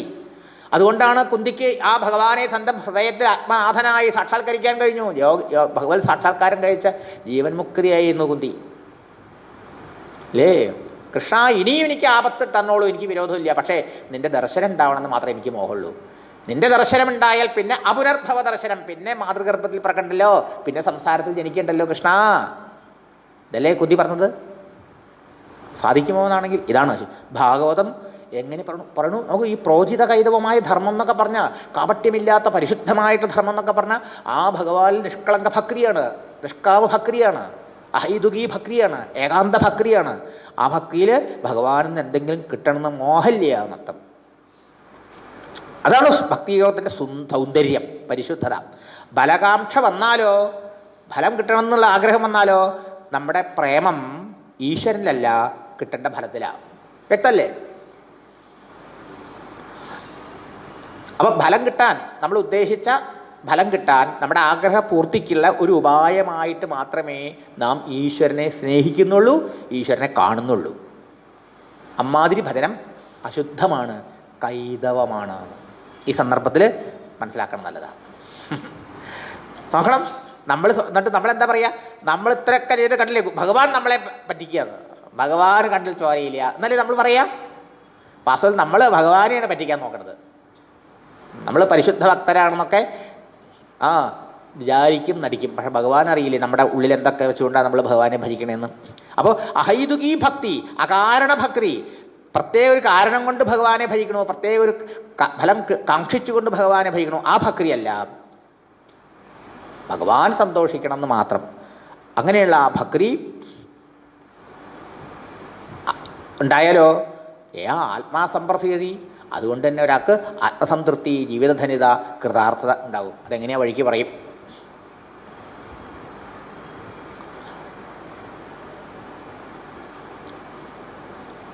അത്യുദാത്തമായ ഭഗവത് പ്രേമം. ഈ പ്രേമം ഉണ്ടായാൽ എങ്ങനെയാണ് ഇത് നമുക്ക് പരമാനന്ദത്തെ തരിക, എങ്ങനെയാണ് നമ്മളെ സംസാര ദുഃഖത്തിൽ നിന്ന് മോചിപ്പിക്കുക, എങ്ങനെയാണ് ആ ജീവനെ കൃതാർത്ഥനാക്കി തീർക്കുക എന്ന് പറയുന്നു. വാസുദേവേ ഭഗവതി ഭക്തിയോഗ പ്രയോജിത ജനയത്യാശു വൈരാഗ്യം ജ്ഞാനം ച യത്തദഹൈതുകം. ജ്ഞാനം ച യദഹൈതുകം, അങ്ങനെയും പാഠഭേദം. ജ്ഞാനം ച യദഹൈതുകം പറയണു. വാസുദേവേ ഭഗവതി, വാസുദേവനായ ഭഗവാനിൽ നമ്മൾ ഭക്തിയോഗം ചെയ്തു എന്ന് വിചാരിച്ചാൽ ആ ഭക്തി പ്രയാസം കൂടാതെ വിഷയവിരക്തിയെയും ആത്മജ്ഞാനത്തെയും നമുക്ക് തരും. എന്ന് പറഞ്ഞാൽ എങ്ങനെയാണ് യജ്ഞം, ദാനം, തപസ് മുതലായ അനുഷ്ഠാനങ്ങളെ കൊണ്ട് ജ്ഞാനം ഉണ്ടായാലേ മോക്ഷം ഉണ്ടാവുള്ളൂ. ജ്ഞാനാദേവതു കൈവല്യം എന്നൊക്കെയാണ് ശാസ്ത്രങ്ങൾ പറയാം. ജ്ഞാനം കൊണ്ടേ മോക്ഷമുള്ളൂ എന്നൊക്കെയാണ്. ഭക്തി കൊണ്ട് എങ്ങനെ മോക്ഷം കിട്ടും എന്ന് സംശയം ഉണ്ടാവും. ആ സംശയത്തിന് മറുപടിയാണ് ഈ ശ്ലോകം. ഭഗവാൻ എല്ലാ നന്മകളുടെയും മൂർത്തഭാവമാണ്. ജ്ഞാനം, ഐശ്വര്യം, വൈരാഗ്യം മുതലായ ഭഗവാൻ എന്ന് പറയുന്നത് എന്താണ്? ഭഗങ്ങളുള്ള ആളാണ് അല്ലേ? ഐശ്വര്യം, യശസ്, ശ്രീ, ജ്ഞാനം, വൈരാഗ്യം മുതലായ എല്ലാ ഗുണങ്ങളും പൂർണ്ണ അളവിലുള്ള ആളാണ് ഭഗവാൻ. ആ ഭഗവാനിൽ നമുക്ക് പരമപ്രേമമായ ഭക്തി, അഹൈതുകീ ഭക്തി, നിഷ്കളങ്ക ഭക്തി ഉണ്ടായാൽ അതിൻ്റെ ലാഭം എന്താ? അതിൻ്റെ ഫലം എന്താ? തുച്ഛമായ നശ്വരങ്ങളായ പ്രാപഞ്ചിക വിഷയങ്ങളിലുള്ള താല്പര്യം, കൊതി, മോഹം, രതി തന്നെത്താനെ ഇല്ലാണ്ടാവുക. ഇതാണ് വൈരാഗ്യം. എന്താണ്? താൽക്കാലികങ്ങളും നശ്വരങ്ങളും ദുഃഖസ്വരൂപങ്ങളുമായ ഈ പ്രാപഞ്ചിക വസ്തുക്കളിലാണ് നമ്മുടെ മനസ്സ് ഓടണത്, അതിലേക്ക് ഓടണത്. അത് കിട്ടാൻ വേണ്ടി നമ്മൾ ഇന്ന് ഈശ്വരനെ ഭജിക്കുന്നത് തന്നെ അല്ലേ? അതിൻ്റെ ഫലം വീണ്ടും ദുഃഖമാണ്. അനിത്യം, അസുഖം, ലോകമെന്ന് നമുക്ക് മനസ്സിലാവണില്ല. പക്ഷേ ഭഗവാനിൽ പരിശുദ്ധമായ പ്രേമം ഉണ്ടാവുമ്പോൾ നമുക്ക് വിവേകം ഉണ്ടാവും. അതുകൊണ്ട് മനസ്സ് ശുദ്ധമായി വരുമ്പോൾ ഈ ലോകവസ്തുക്കളുടെ നശ്വരത മനസ്സിലാക്കാൻ സാധിക്കും. ഈ തുച്ഛ വിഷയങ്ങളിൽ നമുക്ക് താല്പര്യമില്ലാണ്ടാവും. ആ ഉള്ളിൽ നിന്ന് വിഷയങ്ങളിൽ നേരെയുള്ള താല്പര്യം വിട്ടുപോകണതിൻ്റെ പേരാണ് വൈരാഗ്യം. അതിൻ്റെ ഫലമായിട്ടോ ആ ശുദ്ധമായ മനസ്സ് വിഷയങ്ങളിലേക്ക് ഓടുന്നില്ല. ആ മനസ്സ് അവിടുന്ന് അന്തർമുഖമായിട്ട് ആത്മസ്വരൂപനായ ഭഗവാനിൽ ഏകാഗ്രമാവും. ആ തൻ്റെ ഹൃദയത്തിൽ സദാ വിളങ്ങിക്കൊണ്ടിരിക്കുന്ന ഭഗവാനെ, ഉപനിഷത്തുകളിൽ പ്രതിപാദിച്ചിരിക്കുന്ന ആ ഭഗവാനെ നമുക്ക് ഓരോരുത്തർക്കും അനുഭവ രൂപേണ അറിയാൻ കഴിയും. ആത്മസാക്ഷാത്കാരമുണ്ടാകുന്ന അർത്ഥം. ഇങ്ങനെ ഈ ഭക്തി നമുക്ക് വൈരാഗ്യത്തെയും ജ്ഞാനത്തെയും മോക്ഷത്തെയും തരും. ഇനി നമ്മൾ മാഹാത്മ്യ കഥയുമായിട്ട് ഇതിനെ ഘടിപ്പിക്കണം. മഹാത്മ്യം എന്താ പറഞ്ഞത്? ഭക്തി വൃന്ദാവനത്തിൽ നിന്ന് കരയണു. വാനവൈരാഗ്യം, മക്കൾ വയസ്സായി പോയോണ്ടാ, ഉറങ്ങിപ്പോയോണ്ടാ അല്ലേ? അവരെ ഉണർത്താൻ ആരും ഉണരാത്തോണ്ടാ. അപ്പം നാരദൻ വന്ന് പറഞ്ഞു, ഓ നീ ആരെ? നാരദൻ വന്ന് ചോദിച്ചു, നീ ആരെ എന്താന്നൊക്കെ ചോദിച്ചു. പറഞ്ഞു, ഞാൻ ഭക്തിയാണ്, ഇതെൻ്റെ മക്കൾ ജ്ഞാനവൈരാഗ്യങ്ങളാണ്, എനിക്ക് തോഴി ഉണ്ടായിരുന്നു മുക്തി അല്ലേ? കലികാലത്തിൽ ആൾക്കാർക്ക് മുക്തി വേണ്ടാത്തതുകൊണ്ട് മുക്തി ഇപ്പോൾ വൈകുണ്ഠത്തിൽ പോയിരിക്കുകയാണ്. ഇപ്പോൾ ദേവി വിളിക്കുമ്പോൾ വരും പോവുകയും ചെയ്യാം. ശരിയല്ലേ? അപ്പം നോക്കൂ, ഭക്തിയും ജ്ഞാനവും വൈരാഗ്യവും മുക്തിയും ഈ ഭക്തി ഉണ്ടായാൽ ജ്ഞാനവൈരാഗ്യം ഉണ്ടാവും. അതാണ് ഭക്തിയുടെ മക്കളായിട്ട് ജ്ഞാനവൈരാഗ്യങ്ങളെ പറഞ്ഞത്. ശരിയല്ലേ? ആ ഭക്തി ശുദ്ധമായ മാത്രമേ ജ്ഞാനവൈരാഗ്യങ്ങൾ ഉണരുള്ളൂ. അശുദ്ധമായ മനസ്സിലാ ജ്ഞാനവും വൈരാഗ്യം ഉറങ്ങിക്കിടക്കുള്ളൂ വൈസന്മാരായിട്ട്. മനസ്സിലായോ? നമ്മുടെ മനസ്സിൽ എന്തുകൊണ്ടാണ് ഉറങ്ങിക്കിടക്കുന്നത്, ഉണരാത്തത്? നമ്മുടെ ഭക്തി ഫലകാമനയോടുകൂടിയ ഭക്തിയാണ്. മനസ്സിലായോ? ആഗ്രഹ നിവൃത്തിക്ക് വേണ്ടിയിട്ടുള്ള ഭജനമാണ് നമ്മൾ ചെയ്യുന്നത്. അവിടെ എങ്ങനെയാണ് ജ്ഞാനവും വൈരാഗ്യം ഉണരുക? ഉണ്ടാവുമോ? ഇല്ല. ഇവിടെ അഹൈതുകീ ഭക്തി, അപ്രതിഗതാ ഭക്തി, നിഷ്കാമ ഭക്തി, നിഷ്കളങ്ക ഭക്തി, ഏകാന്ത ഭക്തി ഭഗവാന്റെ പാതാരബിന്ദങ്ങളിൽ നമുക്ക് ഉണ്ടായി എന്ന് വിചാരിച്ചാൽ ആ ഭക്തി നിങ്ങൾക്ക് എല്ലാ ശ്രേയസിനെയും ആത്മസംതൃപ്തിയും തരുന്നു പറഞ്ഞു. എങ്ങനെ?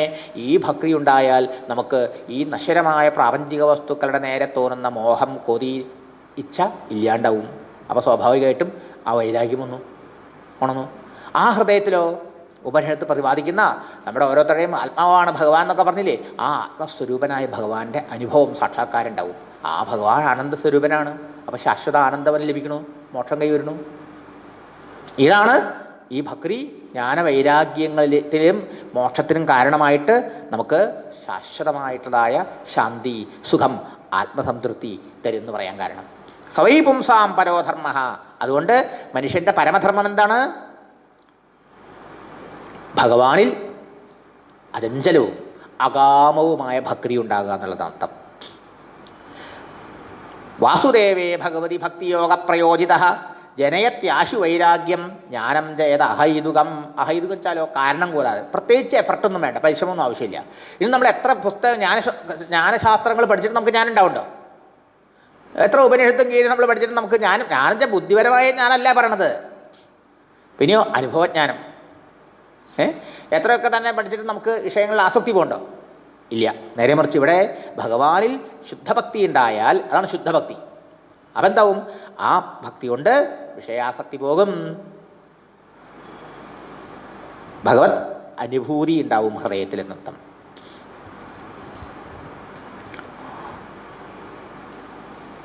അതുകൊണ്ട് പരമധർമ്മം, പ്രോജിതകൈതവമായ ധർമ്മം ഭഗവത് പ്രേമമാകുന്നു.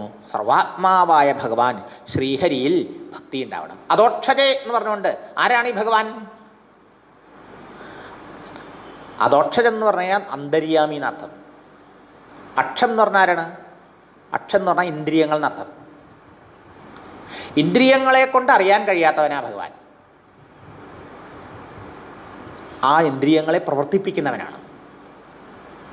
ദേഹേന്ദ്രിയ മനോബുദ്ധി പ്രേരകനാണ് അല്ലേ? ദേഹത്തിനെയും ഇന്ദ്രിയങ്ങളെയും മനസ്സിനെയും ബുദ്ധിയൊക്കെ സ്വസാന്നിധ്യം കൊണ്ട് ചൈതന്യവത്താക്കി അവയ്ക്ക് കാണാനും കേൾക്കാനും ഒക്കെ കഴിവ് കൊടുക്കുന്നവനാണ്. കണ്ണിന് കണ്ണാണവൻ, കാതിൻ്റെ കാതാണവൻ, മനസ്സിൻ്റെ മനസ്സാണവൻ, പ്രാണൻ്റെ പ്രാണനാണവൻ എന്നൊക്കെയാണ് അങ്ങനെ അവനെക്കുറിച്ച് ഉപനിഷത്തിൽ പറഞ്ഞേക്കണതേ. അതാണ് അദോക്ഷജൻ എന്ന വാക്ക് അല്ലേ? ഇന്ദ്രിയ ഗോചരനല്ലാത്തവൻ, ഇന്ദ്രിയാതീതനായവൻ, ഇന്ദ്രിയങ്ങൾക്ക് പ്രവർത്തനക്ഷമത കൊടുക്കുന്നവൻ ആരാ?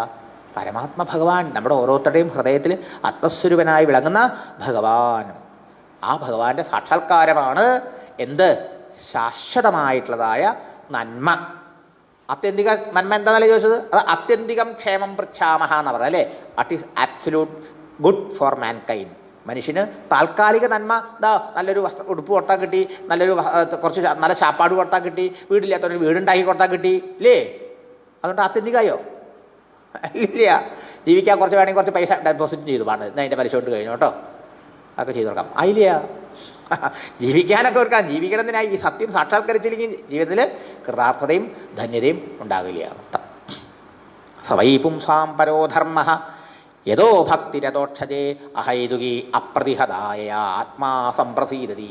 ആത്മസംതൃപ്തിക്ക് ഉള്ള മാർഗം ഈ ഈശ്വരനിൽ അഹൈതുകീ ഭക്തി വളർത്തലാണ്. അതാണ് കൈതവമില്ലാത്ത ധർമ്മവും അർത്ഥം. ഇതാണ് പരമധർമ്മം.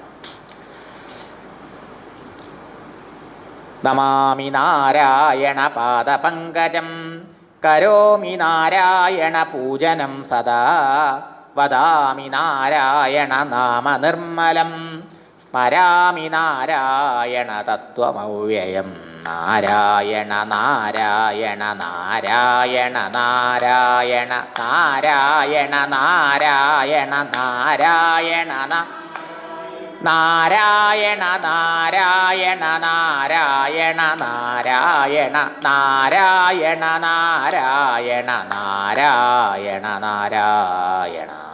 സർവത്ര ഗോവിന്ദനാമസങ്കീർത്തനം. ഗോവിന്ദ ഗോവിന്ദ. ഓം സ്വസ്തി പ്രജാഭ്യഃ പരിപാലയന്താം ന്യായേന മാർഗേണ മഹിം മഹീഷാഃ. ഗോബ്രാഹ്മണേഭ്യഃ ശുഭമസ്തു നിത്യം. ലോകാ സമസ്താ സുഖിനോ ഭവന്തു. കായേന വാചാ മനസേന്ദ്രിയൈർവാ ബുദ്ധ്യാത്മനാ വാ പ്രകൃതേ സ്വഭാവാത് കരോമി യദ്യൽ സകലം പരസ്മൈ നാരായണായേതി സമർപ്പയാമി. ഹരി ഓം തത്സത്.